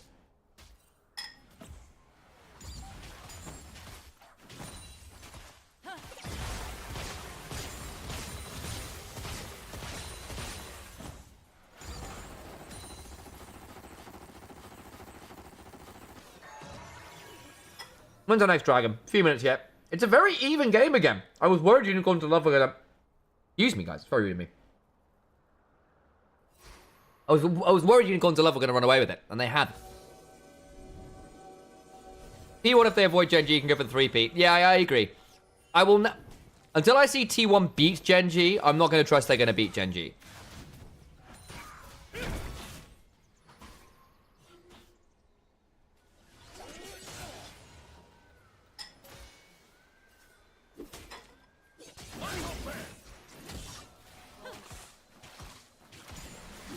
With the exception of a couple players around that bot lane, it has been relatively slow until now. Wait for T1 to beat IG. We're finally getting a rookie versus Faker best of 5. It's taken 11 years, guys. I believe this will be the 3rd series ever Faker and rookie have played against each other. Something like that. Which is obscene to think about. Bye, Denver. Oh, I'm not going to lie. I came into this series going, yo, Denvox knows my GOAT. And he's disappointing me here. I expected better from my GOAT. Those are some unfortunate deaths. Team Owen always finds the magic before Worlds every year. I think they've just got some they've got some bright lights players, you know? Who just play better the bigger the stage. Faker's big for that, right? Carrier to an extent too. Guma's been a rock on that front. You know, it's a good team for that. I worry more about Doran there, but I think Doran on the whole, after a weird start to the year, has largely become a very good top laner again. Dear Lord, let me see Poby versus Faker. That'd be great. That would be wonderful.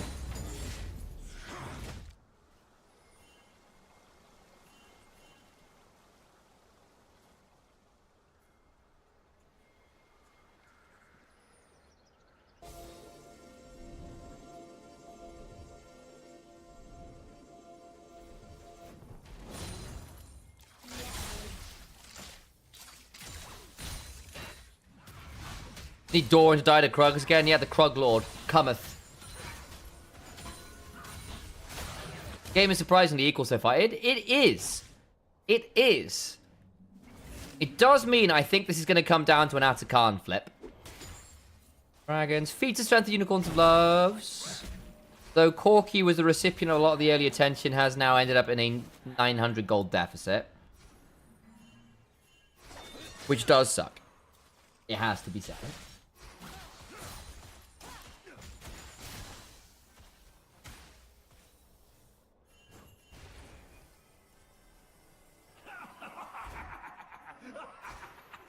D1 versus LPL teams, best of 5 no loss. Yeah, it's there's the only exception basically is BLG, and BLG have taken games at the very least off them. But it's something like if your team doesn't have Bin and or Knight on it, you don't win games versus T1 as an LPL team. Hey, thank you for the cheer. Appreciate you. Yeah, someone put the stats up somewhere. Further, I just come to the 5v5. At this point, yes, I think you are running out of time to be a threat as Unicorns of Love Sexy Edition, probably. Your front line is slightly better. I think the damage is going to become very difficult for certain members to survive, and I think Corky's going to have a difficult time. Damn, LR lost today. Yeah, they did. It was kind of decisively so as well, actually. Bastard did a very good job. 113's Kiana was a bit of a menace. Bit of a menace.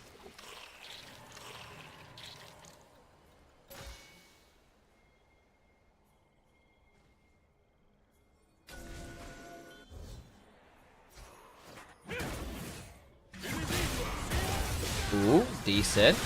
Yeah, still not the best. Not the best. Need to leave. And now your jungler's at 10% HP. You can do this. So is White. Oh, Rin.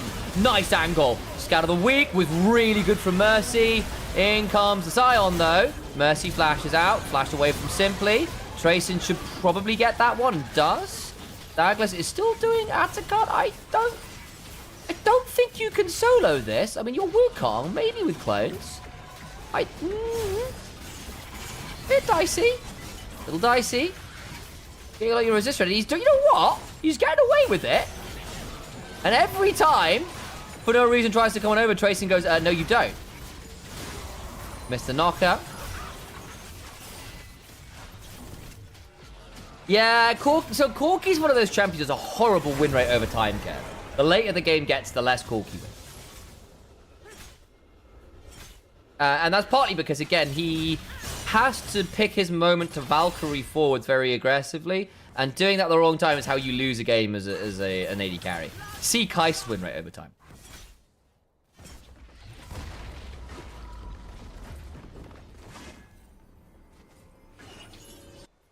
Well, there's Atacam. And Wukong just soloed Atakan at 20% HP. I've seen Atakan's murder people. Just enough sustain.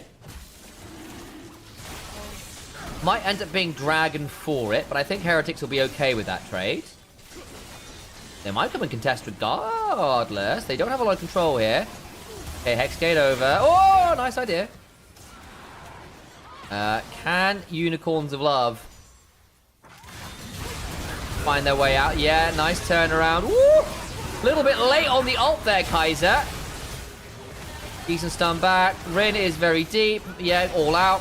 All out public execution. Tracer needs to flash, gets knocked up. That's unfortunate. Yep. Diving into Unicorns of Love frontline can be quite menacing.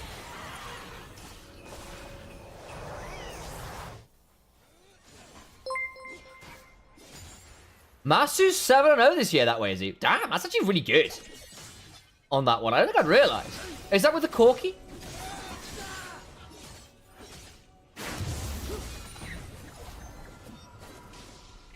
Thank you for the follow, Dodgy. Hang on, let's see if I can pronounce that correctly. Yeah, thank you. Oh gosh, I'm going to butcher this. Doiki Chiek. Doiki Chiek. Poek. We can check or Choek. I have butchered that name horribly. Doiki Chiek. Ugh. Eastern European long names with lots of weird C and K pronunciations always catch me out. I say weird. Weird for me. Very different. And I apologize for butchering your name. Nah, that's Elvish. Nani Hir Galad Mordor. About the only Elvish I ever learned. I am the Bright Lord of Mordor. Courtesy of Shadow of Mordor. Okay.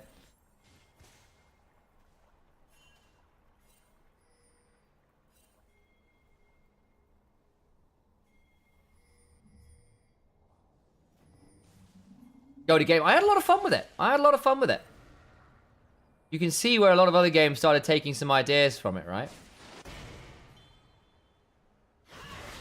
Okay, close that out. Fine.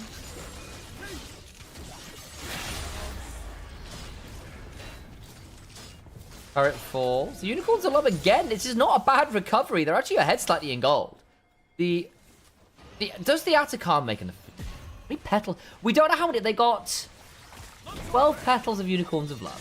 Can I see how many Heretics have got? Someone? Has anyone seen?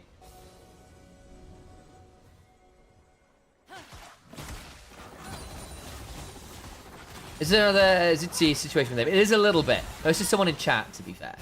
Right.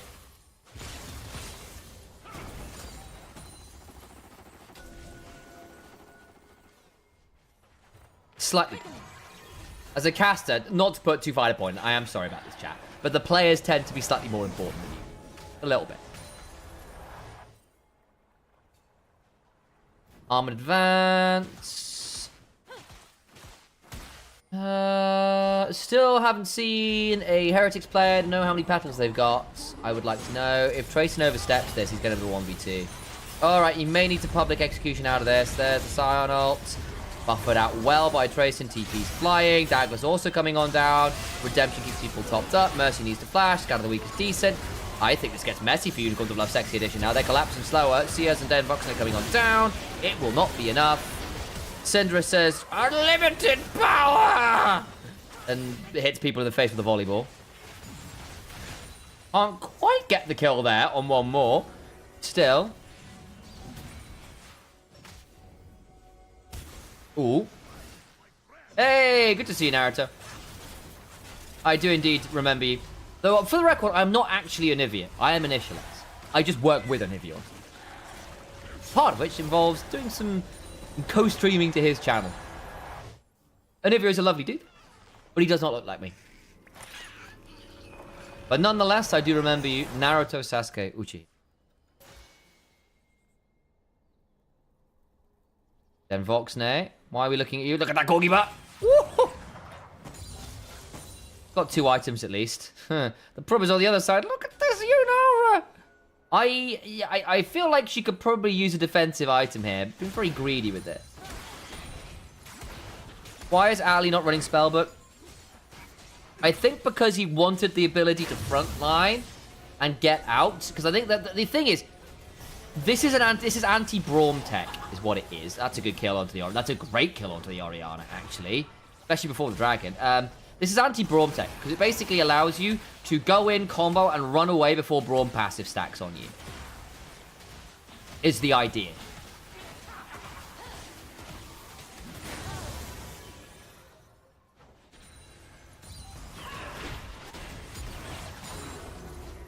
I got to play League of Legends in my father's computer, so I used Cassandra for the first time ever. How was it? Did you enjoy it? I know you were saying you wanted to give it a go. I know you said you wanted to give it a go.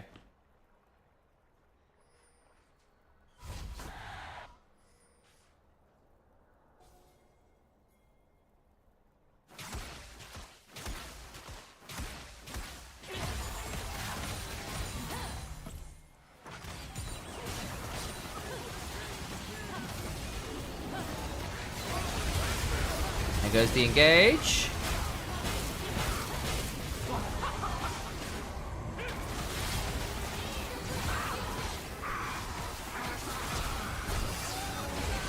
Ren backs away. Oh, not a bad flash from Sion. Kai's going to body block for it. Actually gotten rid of a couple of key people here. And with Jungler down and Baron up, if they get enough kills here, Unicorns can turn for Baron. Good flash. Rin's got a good angle. They kill the Syndra though. White gets to survive. Door comes up. Kaiser flashes and pushes head both away, but that's still gonna be an ace. They can Baron. Oh dear. Oh dear. That's a bit problematic. That's a bit problematic.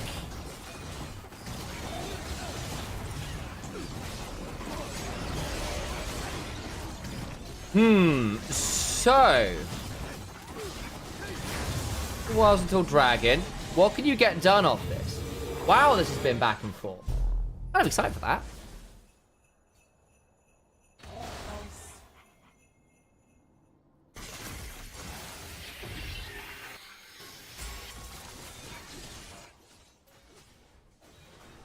Mid took tier 2. Yeah, Trayson tried to take me tier 2. Didn't quite. Got close.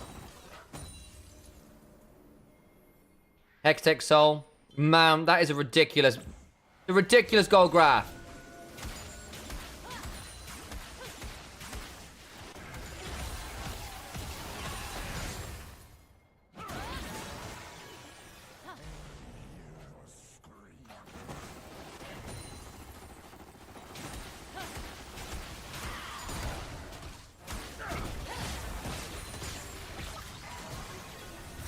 In. Oh, Kaiser. Nice idea. They're on to the Braum, who's dead. That's not bad. Bit better. Oh, public execution. Then Vox survived, but he's not doing damage anymore. And Trayson still got the kill? Off what? Was it Raptors? Hang on, what got the kill there? Was it Raptors? It must have been. Or maybe Red Buff? Red Buff and Raptors? Support Santi, good fun. Wow.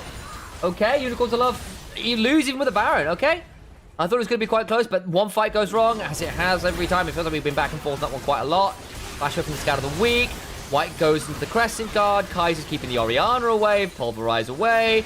Kaiser dies. They need to extract. Can't end the game. Bit too far, heretics. It was Raptors, thank you.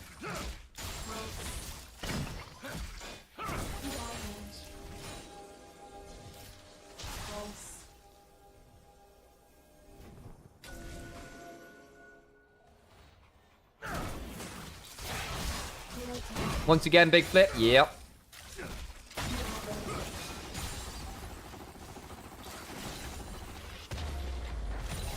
Such an equal game. It really is. It really is.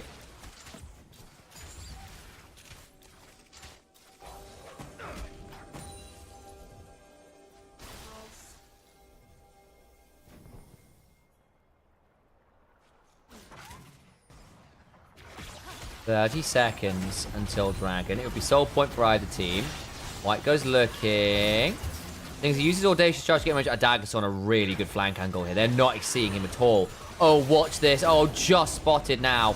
But is it too little too late? Because the Xin Zhao's not there, they can't frontline everywhere else so easily. Sion needs a bit of damage. Syndra's getting to the point where she's actually really hurting the Sion. Oh, Judgment. Oh, Trayson! Bloody hell, son! Okay, just enough energy to get out to safety. And now actually Unicorns will have ended up a little bit on the wrong side of the map here.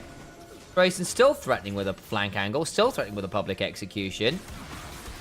Still held onto his flash, actually. Lock in, folks. White's in the pit. It's a smite fight. Down to 2k HP. Taken by the Wukong. Douglas wins it. Good turnaround as they get to the backside. Mercy just about surviving for a second or two longer. The Crescent Guard goes down. Trayson onto Den Vox. They finally exhausted, but not before half the damage is done. And Syndra gets the double. There's the public execution. Trayson going to start dancing around, and Dracount stepping. A triple kill for Mercy, who scatters them, for all they are far too weak. No mercy to be found, and the game ends with the death of the team at Baron. Team Dragon, but the point still stands. Unicorns of Love, however, certainly do not. Their Nexus turrets will fall, and Heretics will claim the win here, evening up themselves up at 1-1, whereas Unicorns of Love Sexy Edition raise an eyebrow and realize they're now at 0-2.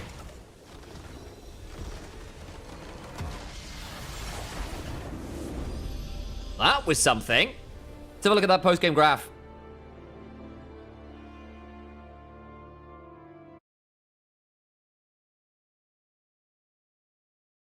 Says.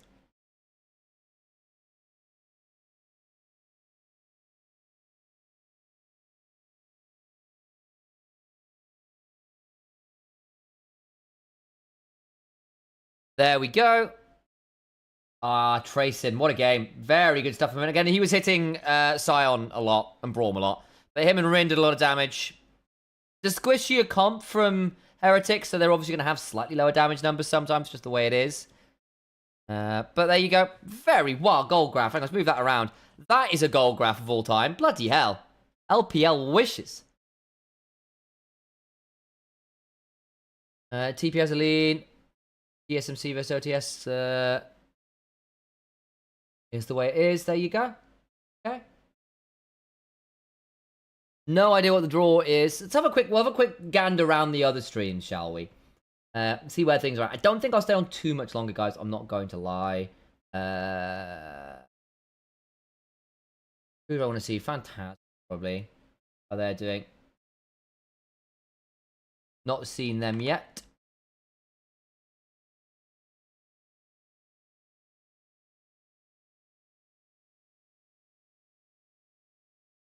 And we go into Oblivion. Woo!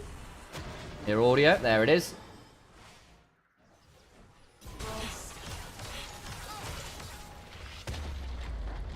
Yeah, OTS doing really well here.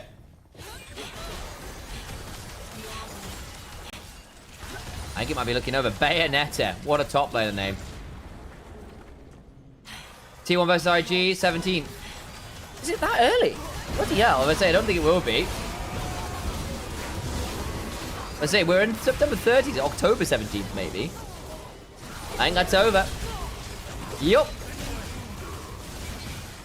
Icebreaker is broken. Creepano gets away. They can't quite finish it. Jin. Ooh. Tsiparakos tries and does get the shot down for the Jin. Silk is Silky. Ah, that's now surely a dead. Okay.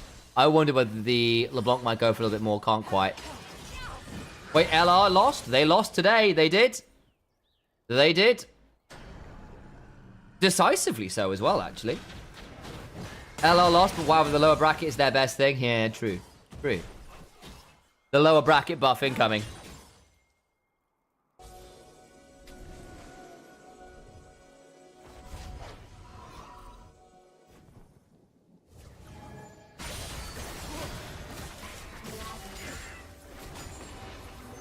Where do you watch all these multiple streams? Co-streamers get access to the clean feeds. So I had the ability to hop between them. Unfortunately, I can't give those out. That's not for me to do. They are private codes for this stuff. But it does mean that while we're between games, I can sometimes have a bit of a hop around and see what's going on, which is kind of nice. Iparakos gets him to the side.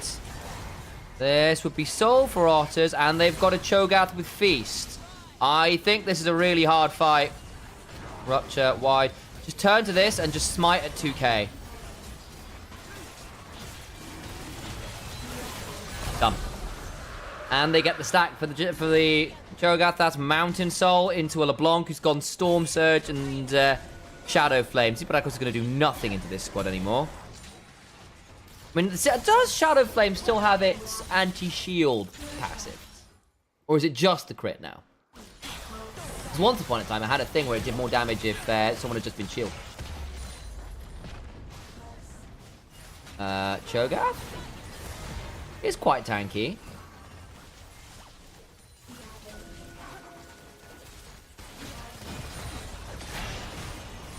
I am not as anti-Jhin as you are, but that's also because I've seen a lot of very good hyper carry Jhin. Like, it's just when you... So, because I had this conversation yesterday. I'm not sure we actually finished it properly. But Jhin is... two things, sort of. He is good early laner with good combos for good burst. You actually, for all, you're not necessarily always lane prio. You have very good combos with a lot of supports to get big chunks onto people with all your CC and burst up. You're quite safe with the captive audiences. So you're a surprisingly good laner. You were one of the better matchups into Varus with how you traded, and he didn't like that very much, which was a big deal. And with that comes a lot of utility. You bring a lot of pick, a lot of safety, a lot of range, especially if you're trying to play elsewhere on the map, and that's a big deal because it allows your support to leave and do cool things. You are also a late game damage threat, but it's at 4 items, not 3. Or if it is at 3 items, it's 3 items at level 16. Because basically, Jhin, people forget Jhin has a second passive. And Jin's second passive gives him about 1,000 bonus AD at level 18. Because he scales off AD, or is it bonus AD, crit, and levels. Which can give an obscene amount of extra AD. Shadow Flame's crit replaces the shield passive thing. That makes sense.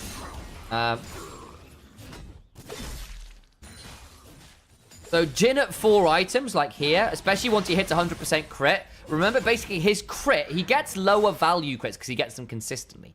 However, what his crits get in trade is an insane amount of extra AD. Plus, he's now level 17. Let me go find out the numbers exactly. He actually gets...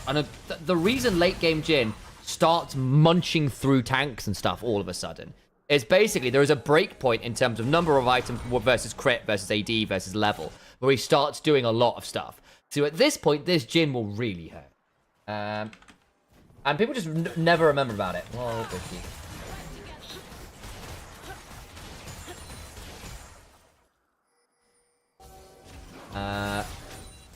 It's Whisper. You get bonus attack damage equal to... Basically, at level 18, he gets 44% bonus attack damage, plus an additional 35% if he's at 100% crit, plus 1% for his bonus attack speed.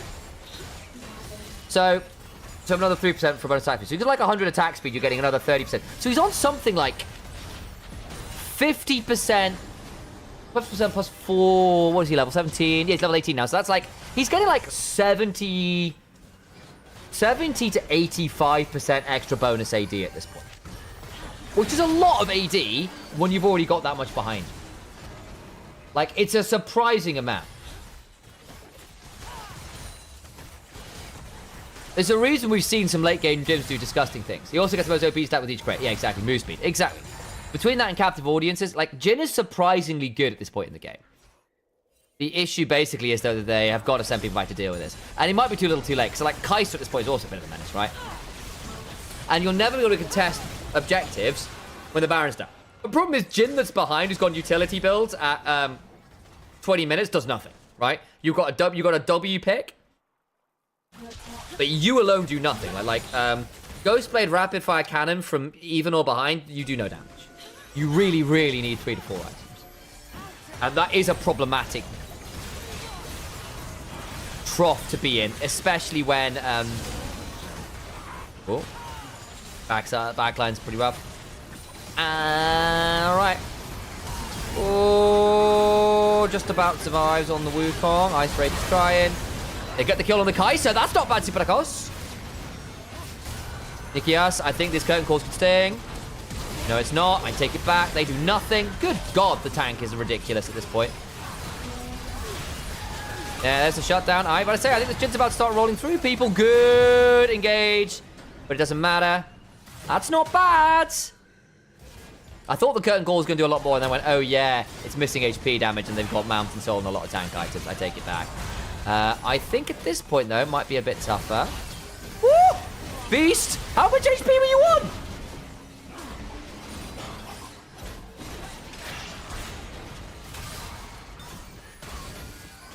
Bloody hell.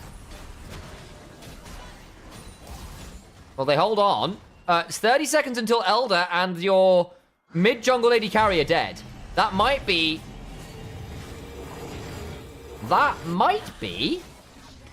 And I hate to say it... That might be Elder. Phantasma cleaned out the game versus FSK. Okay, cool. I meant to go look at Phantasma. I ended up on this one instead, which I'm kind of happy about. It's a fun game so far.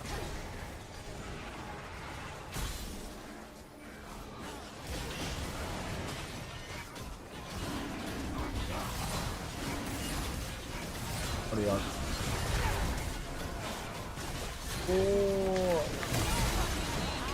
Oh. Oh. Dead survives. Man, Bayonetta's tanky. Mountain Soul Cho'Gath. Oh my god. 4,000 HP down, 4,000 more to go. Curtains are cool. They're going to get Elder off. Oh my god. Not a bad attempt there from Pallet. Doesn't matter. The issue is basically this Cho'Gath won't die. Not without a lot of concerted effort. And now with Elder, it should be over.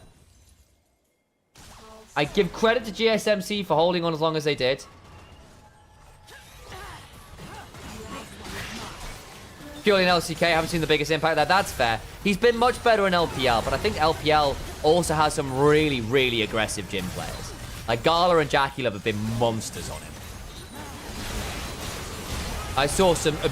there was some ridiculous Jackie Love carrying, particularly in winter, where Top Esports did some miracle work with Jin. It's not over yet? Guys? Surely you just end it here, right? I think Breaker needs to go heal as well before he burns down too low.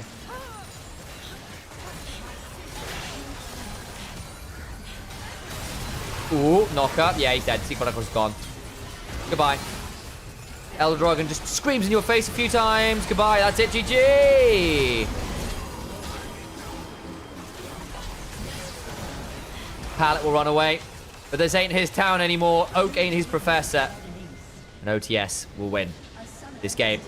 And sure, they find themselves that all-important win here.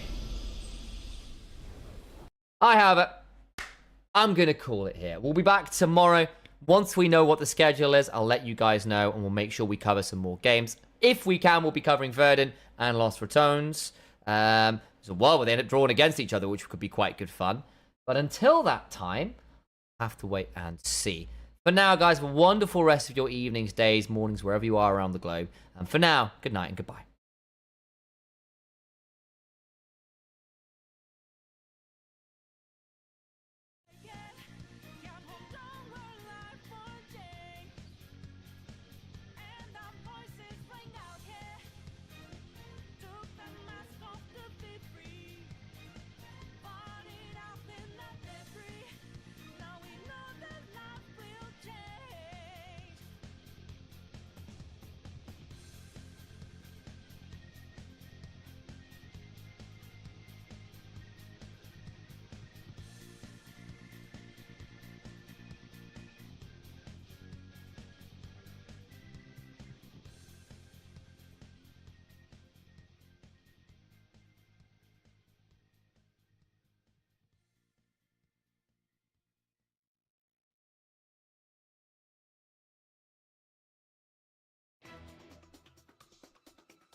bye.